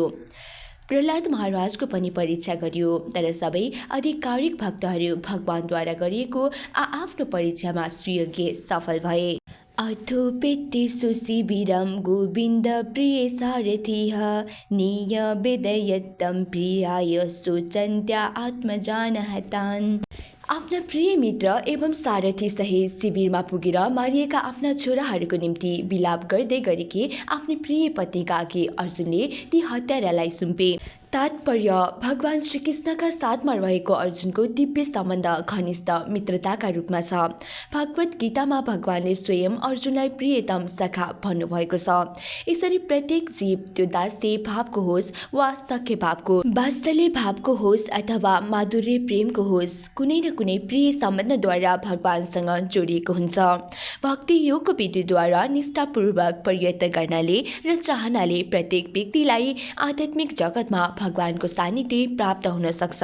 तथा हृतं पशुवत पाशबद्ध मवामुखं कर्म जुगुप्सितेन निरीच्य कृष्णापकृतं गुरुः सुतं वाम स्वभावा कृपया ननाम च। श्री सुत गोस्वामीले भन्नुभयो, त्यस समय द्रौपदीले अस्वस्थामालाई पशु जस्तै डोरीले बाँधिएका र अत्यन्त घिनलाग्दो हत्या कर्म गरेका कारणले शान्त भएको मुद्रामा देखिन्।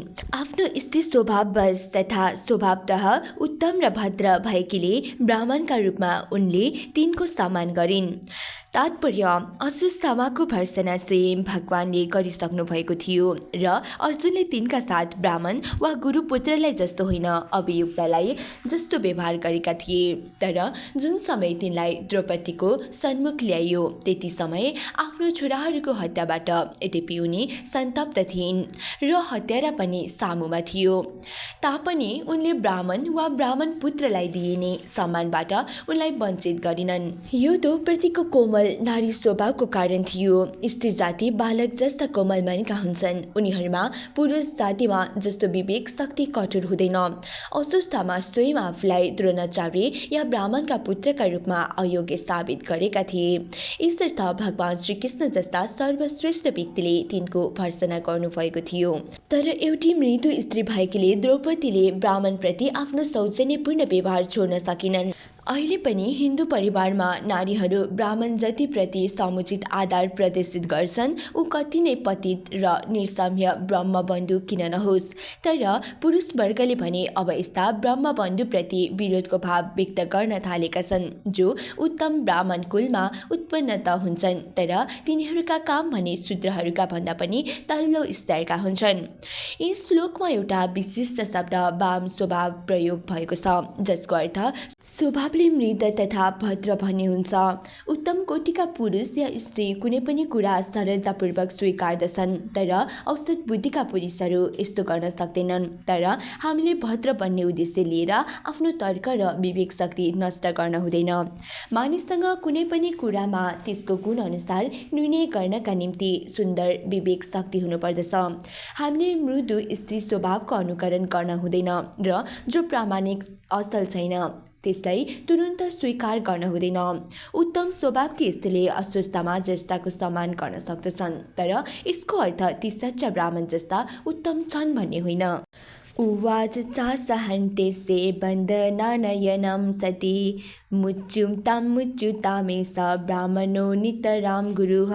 अस्वस्थमा डोरीद्वारा यसरी बाँधिएको देख्दा उनले सहन गर्न सकिनन् र भवपथरायण स्त्री भएकै हुनाले उनले भनिन्, यिनलाई छोडिदिनुहोस्, किनभने यी ब्राह्मण हुन्, साथै हाम्रा गुरु पनि हुन्। तात्पर्य, जुन समय अस्वस्थमा एउटा अपराधीको रूपमा बन्दी बनाएर द्रौपदीका समक्ष ल्याइयो, त्यस समय उनलाई एउटा ब्राह्मण, त्यसमाथि पनि गुरुका छोरालाई त्यस रूपमा ल्याइएको कुरा सह्य भएन। अर्जुनले अस्वस्थामालाई द्रोणाचार्यका छोरा हुन् भन्ने कुरा राम्रोसँग जानेर पनि बन्दी बनाएका थिए। यो कुरा भगवान श्रीकृष्ण पनि जान्नुहुन्थ्यो, तर दुवैले यी ब्राह्मणका छोरा हुन् भन्ने विचार नगरी ती हत्याराको निन्दा गर्नुभयो। शास्त्र अनुसार यदि शिक्षक वा गुरुले आफ्नो पदको प्रतिष्ठा राख्दैन भने त्यस्तो व्यक्ति गुरु बनिरहन योग्य छैन र त्यसको तिरस्कार गरिनुपर्छ। गुरुलाई आचार्य पनि भन्दछन्, अर्थात् त्यो व्यक्ति आचार्य हो जसले सबै शास्त्रहरूको सारलाई आत्मसात गरेको हुन्छ र आफ्ना शिष्यहरूलाई सुचारू ढङ्गले अङ्गीकार गर्न सिकाउँदछन्। यहाँ अस्वस्थमा ब्राह्मणको अथवा गुरुको कर्तव्य निर्वाह गर्न असमर्थ देखिए, अतः उनलाई ब्राह्मणका उच्च पदबाट तिरस्कार गर्नुपर्ने भयो। यस दृष्टिबाट भगवान श्रीकृष्ण र अर्जुन दुवैद्वारा अस्वस्थमाको निन्दा हुनु उचित थियो। तर द्रौपदी जस्तै उत्तम स्त्रीका लागि यो शास्त्रीय विषय नभएर केवल प्रचलनको प्रश्न थियो। प्रथा अनुसार अस्वस्थामालाई पनि उनकै पिता द्रोणाचार्यलाई जस्तो सम्मान प्रदान गरिन्थ्यो। यसको कारण के हो भने मानिसहरू भावनावश ब्राह्मणका छोरा भएकै नाताले कसैलाई सही ब्राह्मण मान्दछन्, तर वास्तविकता भने यसभन्दा भिन्न हुन्छ। ब्राह्मणको सम्मान उसका योग्यताका कारणले हुने हो, केवल ब्राह्मण पुत्र भएर मात्र हुने होइन। तर यो सबै भएर पनि द्रौपदीले के इच्छा व्यक्त गरिन् भने अस्वस्थमा तुरुन्त मुक्त गरिनु पर्दछ। द्रौपदीबाट यस्तो इच्छा गरिनु उनको सद्भावना नै हो। यसको अर्थ के हो भने भगवत भक्तलाई कसैबाट कति नै दुःख सहन किन नपरोस्, तर पनि ऊ आफ्ना शत्रु समेतमा पनि अनुदार अर्थात् कृपण वा निर्दयी हुन सक्दैन। यो भगवानको शुद्ध भक्तको लक्षण हो। सरहस्यो धनुर्वेद सविसर्गोपसंयमः अष्टग्रामस्य भावता शिक्षितो यदनुग्रहात्। उनी गुरु द्रोणाचार्यको कृपाले तपाईँले धनुष बाण चलाउने विद्या र अस्त्रलाई अध्ययन गर्ने गुप्त कला समेत सिक्नु भएको थियो। तात्पर्य, त्यस समय धनुर्वेद वा सैन्य विज्ञानको शिक्षा द्रोणाचार्यले दिनुभएको थियो, जसमा वैदिक मन्त्रहरूद्वारा शस्त्र चलाउने र रोक्ने रहस्यहरू समेत सम्मिलित थिए। स्थूल सैन्य विज्ञान हतियारमाथि आश्रित छ, तर यो कलाभन्दा पनि सूक्ष्म कला वैदिक मन्त्रद्वारा अभिमन्त्रित बाण चलाउनु हो, जुन मेसिन गन वा परमाणु बमभन्दा पनि अधिक प्रभावशाली हुन्छ। यसको नियन्त्रण वैदिक मन्त्र वा शब्दको दिव्य विज्ञानद्वारा गरिन्छ। रामायणमा के भनिएको छ भने भगवान रामका पिता महाराज दशरथ शब्दभेदी बाण चलाउनुहुन्थ्यो। उहाँ वस्तुलाई नदेखिकन केवल ध्वनि सुनेर मात्र लक्ष्य भेदन गर्न सक्षम हुनुहुन्थ्यो। तसर्थ यो हिजो आज प्रयोग हुने स्थूल सैन्य हतियार भन्दा त्यस समय धेरै सूक्ष्म सैन्य विज्ञान हो। अर्जुनले द्रोणाचार्यबाट यसको शिक्षा प्राप्त गरेका थिए। त्यसैले द्रौपदी अर्जुनले यी सबै उपलब्धिका निम्ति द्रोणाचार्यप्रति कृतज्ञता व्यक्त गरून् भन्ने चाहन्थिन्। यहाँ द्रोणाचार्यको अनुपस्थितिमा उनका पुत्र नै उनको प्रतिनिधि भएका थिए। सुन्दर स्वभाव हुने द्रौपदीको यस्तो विचार थियो, एउटा के तर्क गर्न सकिन्छ भने द्रोणाचार्य जस्ता निष्ठावान ब्राह्मणलाई सैन्य विज्ञानको शिक्षक किन बनाइएको थियो? यसको उत्तर हो, ब्राह्मणलाई शिक्षक बन्न आवश्यक छ, त्यो विद्याको कुनै पनि विभाग किन नहोस्। विद्वान ब्राह्मण शिक्षक धर्मोपदेश र दान ग्रहण गर्ने अधिकारी हुनुपर्दछ। प्रामाणिक ब्राह्मणहरू यस्ता पेशा ग्रहण गर्ने अधिकारी हुन्छन्। स भगवान् द्रोणः प्रजारूपेण वर्तते तस्यात्मनर्दोपन्यस्ति नानो गन्धीरसुः कृपी। आफ्ना पुत्रद्वारा प्रतिनिधित्व गरिएकोले उहाँ द्रोणाचार्य अहिले पनि निश्चित रूपले विद्यमान हुनुहुन्छ। उहाँकी पत्नी कृपी पुत्रवती भएकी हुनाले सती गइन्। तात्पर्य, द्रोणाचार्यकी पत्नी कृपी कृपाचार्यकी बहिनी थिइन्। शास्त्रीय भनाइअनुसार पतिपरायणा स्त्री अर्धाङ्गिनी हुन्छन्। यदि उनी निसन्तान छन् भने आफ्ना पतिसँग स्वेच्छाले मृत्युवरण गर्न सक्छिन्। तर द्रोणाचार्यकी पत्नीले यसो गरिनन्, किनभने उनका पति द्रोणाचार्यको प्रतिनिधित्व गर्ने उनका पुत्र अश्वत्थामा जीवित थिए। पुत्रवती विधवा नाम मात्रकी विधवा हुन्छन्, त्यसकारण सबै प्रकारले अश्वत्थामा द्रोणाचार्यका प्रतिनिधि थिए र अश्वत्थामाको वध गर्नुको अर्थ द्रोणाचार्यको नै वध गर्नु बराबर थियो। अतः अश्वत्थामाको वध गर्न नहुने बारेमा द्रौपदीको यही नै युक्तिसङ्गत तर्क थियो। तद्धर्मज्ञे महाभाग भगवद्वीरगौरवं कुलं वृञ्जिनं नार्हति प्रान्तुं पूज्यं बन्धमच्छिने सह। हे परम भाग्यशाली धर्मज्ञ, निरन्तर पूज्य एवं वन्दनीय भएका गौरवशाली परिवारका सदस्यहरूलाई दुखी तुल्याउने कारण बन्नु तपाईँ जस्ताका लागि शोभनीय कुरा होइन। तात्पर्य, कुनै पनि सम्मानित परिवारका निम्ति अलिकति मात्र अपमान किन नहोस्, त्यो महान दुःखदायक हुन्छ। अतः यस्ता पूज्य कुलका सदस्यहरूप्रति सुसंस्कृत मानिसले विचार विवेक पुर्याएर मात्र व्यवहार गर्नुपर्दछ। मारोदिदस्य जननी गौतमी पति देवता यथाहमृत वर्षार्ता रोदी मे श्रुमुखी मुहुः। हे स्वामी, द्रोणाचार्यकी पत्नीलाई मलाई जस्तै विलाप गर्न नपार्नुहोस्। म आफ्ना पुत्रहरूका निम्ति सन्तप्त छु, उसलाई पनि मलाई जस्तै निरन्तर रुन नपरोस्। तात्पर्य, करुणामयी उत्तम नारी भएका कारणले श्रीमती द्रौपदीले द्रोणाचार्यकी पत्नी पनि आफू सरह पुत्रविहीन नबनुन् भन्ने चाहिन्। पुत्र वियोगमा एउटी आमाको पीडा भोगेकी द्रौपदीले त्यो पीडा गुरु आमाको पूज्य स्थानमा रहेकी द्रोणाचार्यकी पत्नीले भोग्न नपरोस् भन्ने उनको मनसाय हो। यैहा कुपितं ब्रह्मकुलं राजैनेरजितात्मभिः तत्कुलं प्रदहत्यासु सानुबन्धं सुचाप्रितम्। यदि निरङ्कुश राजकुलले ब्राह्मण वंशलाई अपमानित र क्रोधित बनाउँछ भने त्यस क्रोध अग्निले सम्पूर्ण राजकुललाई जलाउँछ र बाँकी सबैलाई सङ्कटमा पार्दछ। तात्पर्य, समाजमा रहेको ब्राह्मण वंश अथवा आध्यात्मिक दृष्टिबाट समुन्नत जाति वा समुदाय र यस्तै उच्च कुलका सदस्यहरूलाई राजकुलका क्षेत्रीयहरू, व्यापारिक कुलका वैश्यहरू र श्रमजीवी वर्गका शूद्रहरूले सम्मान गर्दथे। धर्मे न्याय्यं सकरुणं निर्बलिकं समं महत् राजा धर्मसूतो राज्ञाः प्रत्यनन्ददचोदित्याः। सुत गोस्वामीले भन्नुभयो, हे ब्राह्मणहरू, राजा युधिष्ठिरले रानीका वचनको पूर्ण समर्थन गर्नुभयो, किनभने उहाँ धार्मिक नियमअनुसार न्यायोचित, गौरवशाली, दया तथा समताले पूर्ण हुनका साथै दैत्य भावरहित पनि हुनुहुन्थ्यो। तात्पर्य, धर्मराज वा यमराजका पुत्र महाराज युधिष्ठिरले महारानी द्रौपदीका यी वचनहरूको अनुमोदन गरे, जसको अर्थ अर्जुनले अश्वत्थामालाई मुक्त गरिदिउन् भन्ने हुन्छ। मानिसले विशिष्ट कुलको तिरस्कार सहन हुँदैन। अर्जुन र उनका परिवारहरू द्रोणाचार्यका कुलप्रति कृतज्ञ थिए, किनभने अर्जुनले उनीबाट धनुर्विद्या सिकेका थिए। यदि यस्ता उदार परिवारप्रति कृतज्ञता प्रदर्शित गरिन्छ भने नैतिक दृष्टिले यो व्यवहार उचित ठहरिँदैन। द्रोणाचार्यका पत्नीका साथ सहानुभूतिपूर्ण व्यवहार गर्नु उचित थियो, जसबाट उनी आफ्ना पुत्रको मृत्युको कारणले दुखी बन्न पर्दैन थियो। यसलाई सहानुभूति भनिन्छ। द्रौपदीका यी वचनहरूमा कुनै पनि दैत्य भाव थिएन, किनभने पूर्ण रूपले जानेर मात्र त्यसप्रति कदम चाल्नु पर्दछ। द्रौपदीका उक्त भनाइ समताको भाव थियो, किनभने त्यो कुरा द्रौपदीले आफ्नो अनुभवका आधारमा भनेकी हुन्। बाजे स्त्रीले कहिले पनि एउटी आमाको पीडा बुझ्न सक्दिन। द्रौपदी स्वयं आमा बनेकी थिइन्, त्यसकारण कृपिको शोक वेदनामाथि उनको अनुमान सही थियो। यो उनको कुलीन गौरवको अनुकूल व्यवहार पनि थियो, किनभने तिनी त्यस उच्च ब्राह्मण कुलप्रति समुचित सम्मानको भाव प्रदर्शित गर्न चाहन्थिन्।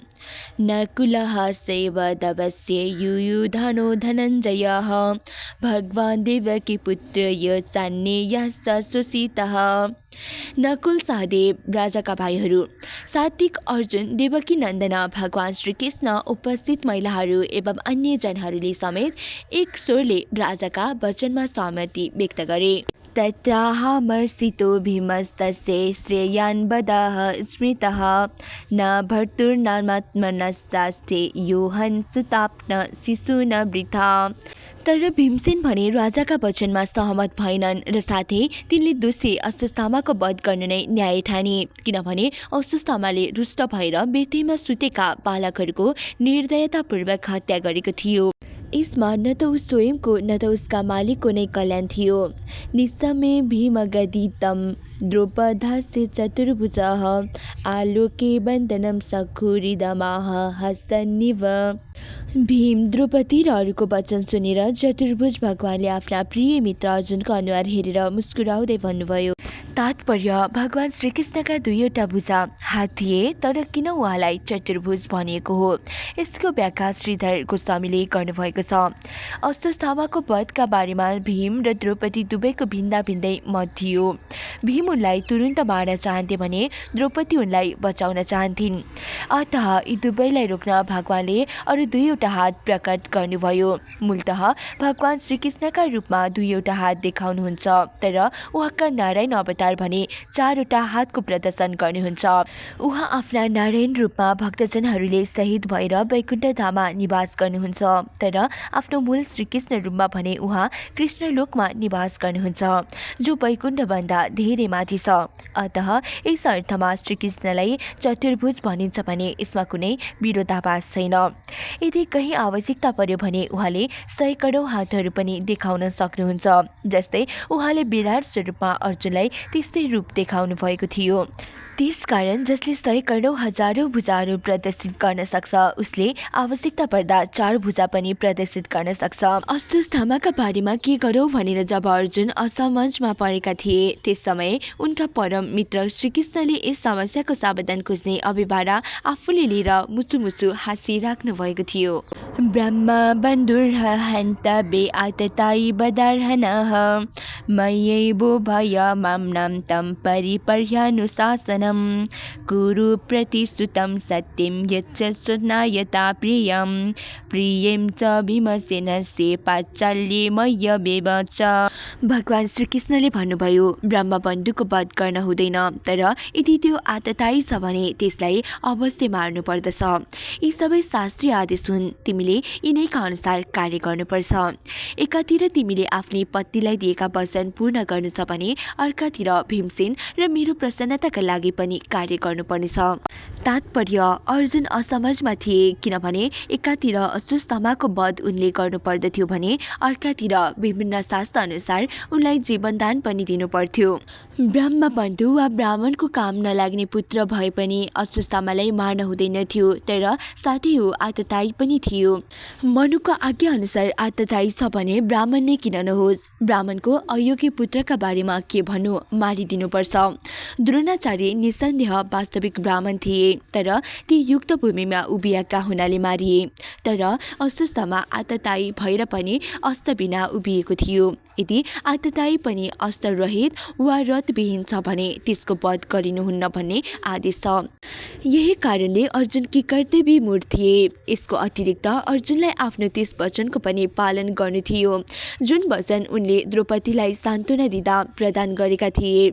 उनले भीम र भगवान श्रीकृष्णलाई पनि सन्तुष्ट गर्नु थियो, किनभने उनीहरूले अश्वत्थामालाई मार्ने सल्लाह दिएका थिए। अर्जुनका सामु यो एउटा ठुलो समस्या थियो, जसको समाधान भगवान श्रीकृष्णले गर्नुभयो। अर्जुनः सहसाज्ञाय हरिर्हर्दमथासिना मणिं जहार मूर्धन्यं दिजसि सह मूर्धजम्।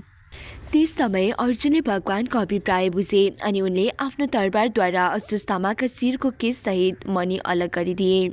तात्पर्य, विभिन्न व्यक्तिहरूको परस्पर विरोधी आदेशको पालन गर्नु भनेको असम्भव कुरा हो। तसर्थ अर्जुनले आफ्ना तीक्ष्ण बुद्धिद्वारा मध्यम मार्ग पत्ता लगाए र उनले अश्वत्थामाका शिरबाट मणि निकालिदिए। यो कुरा अश्वत्थामाका लागि शिर काटे बराबर थियो, त्यही पनि उसको जीवन बाँच्यो। यहाँ अश्वत्थामालाई दिज भनिएको छ। निस्सन्देह ऊ दिज त थियो, तर आफ्नो गरिमामय पदबाट भने ऊ तल झरिसकेको थियो, त्यसैले उसले उचित दण्ड पायो। विमुचे रसनाबन्धं बालहत्या हतप्रभं तेजसामनिनाहीनं शिबिरान्निरयापयेत्। बाल हत्या गरेकाले ऊ अश्वत्थामा पहिले नै आफ्ना शारीरिक कान्तिले क्षीण भइसकेको थियो भने अब त झन् आफ्नो शरीरको मणि समेत गुमाउन परेकोले ऊ शक्तिहीन पनि भयो। अन्तमा यसरी उसलाई रस्सी फुकाएर शिविरदेखि बाहिर निकालियो। तात्पर्य, यसरी भगवान श्रीकृष्ण र अर्जुन यी दुवैको बुद्धि कौशलबाट अपमानित भएको अस्वस्थतामा एकैसाथ मारियो र मारिएन पनि। वापनम द्रविना दानम स्थानानियर्पणम तथा ऐसा हि ब्रह्म बन्धुनाम बधुन्यानुस्ति दहैकिह। टाउको मुडिदिनु, धनहीन गरिदिनु र घरबाट निकालिदिनु ब्रह्मबन्धुका लागि यिनै निश्चित दण्ड मानिन्छन्। शारीरिक रूपले ब्राह्मण सन्ततिलाई मार्ने विधान शास्त्रमा छैन। पुत्र शोकातुराः सर्वे पाण्डवाः सह कृष्णया सोनामृतनां यत्कृत्यं चक्रुर्निहरणादिकम्। तत्पश्चात पुत्र शोकले आकुल भएका पाण्डव र द्रौपदीले आफ्ना स्वजनहरूका मृतदेहको यथोचित दाह संस्कार गरे। इस प्रकार श्रीमद् भागवतमको पहिलो स्कन्द अन्तर्गत द्रोण पुत्रलाई दण्ड नामक शीर्षकको 7औं अध्यायको भक्ति वेदान्त तात्पर्य समाप्त भयो।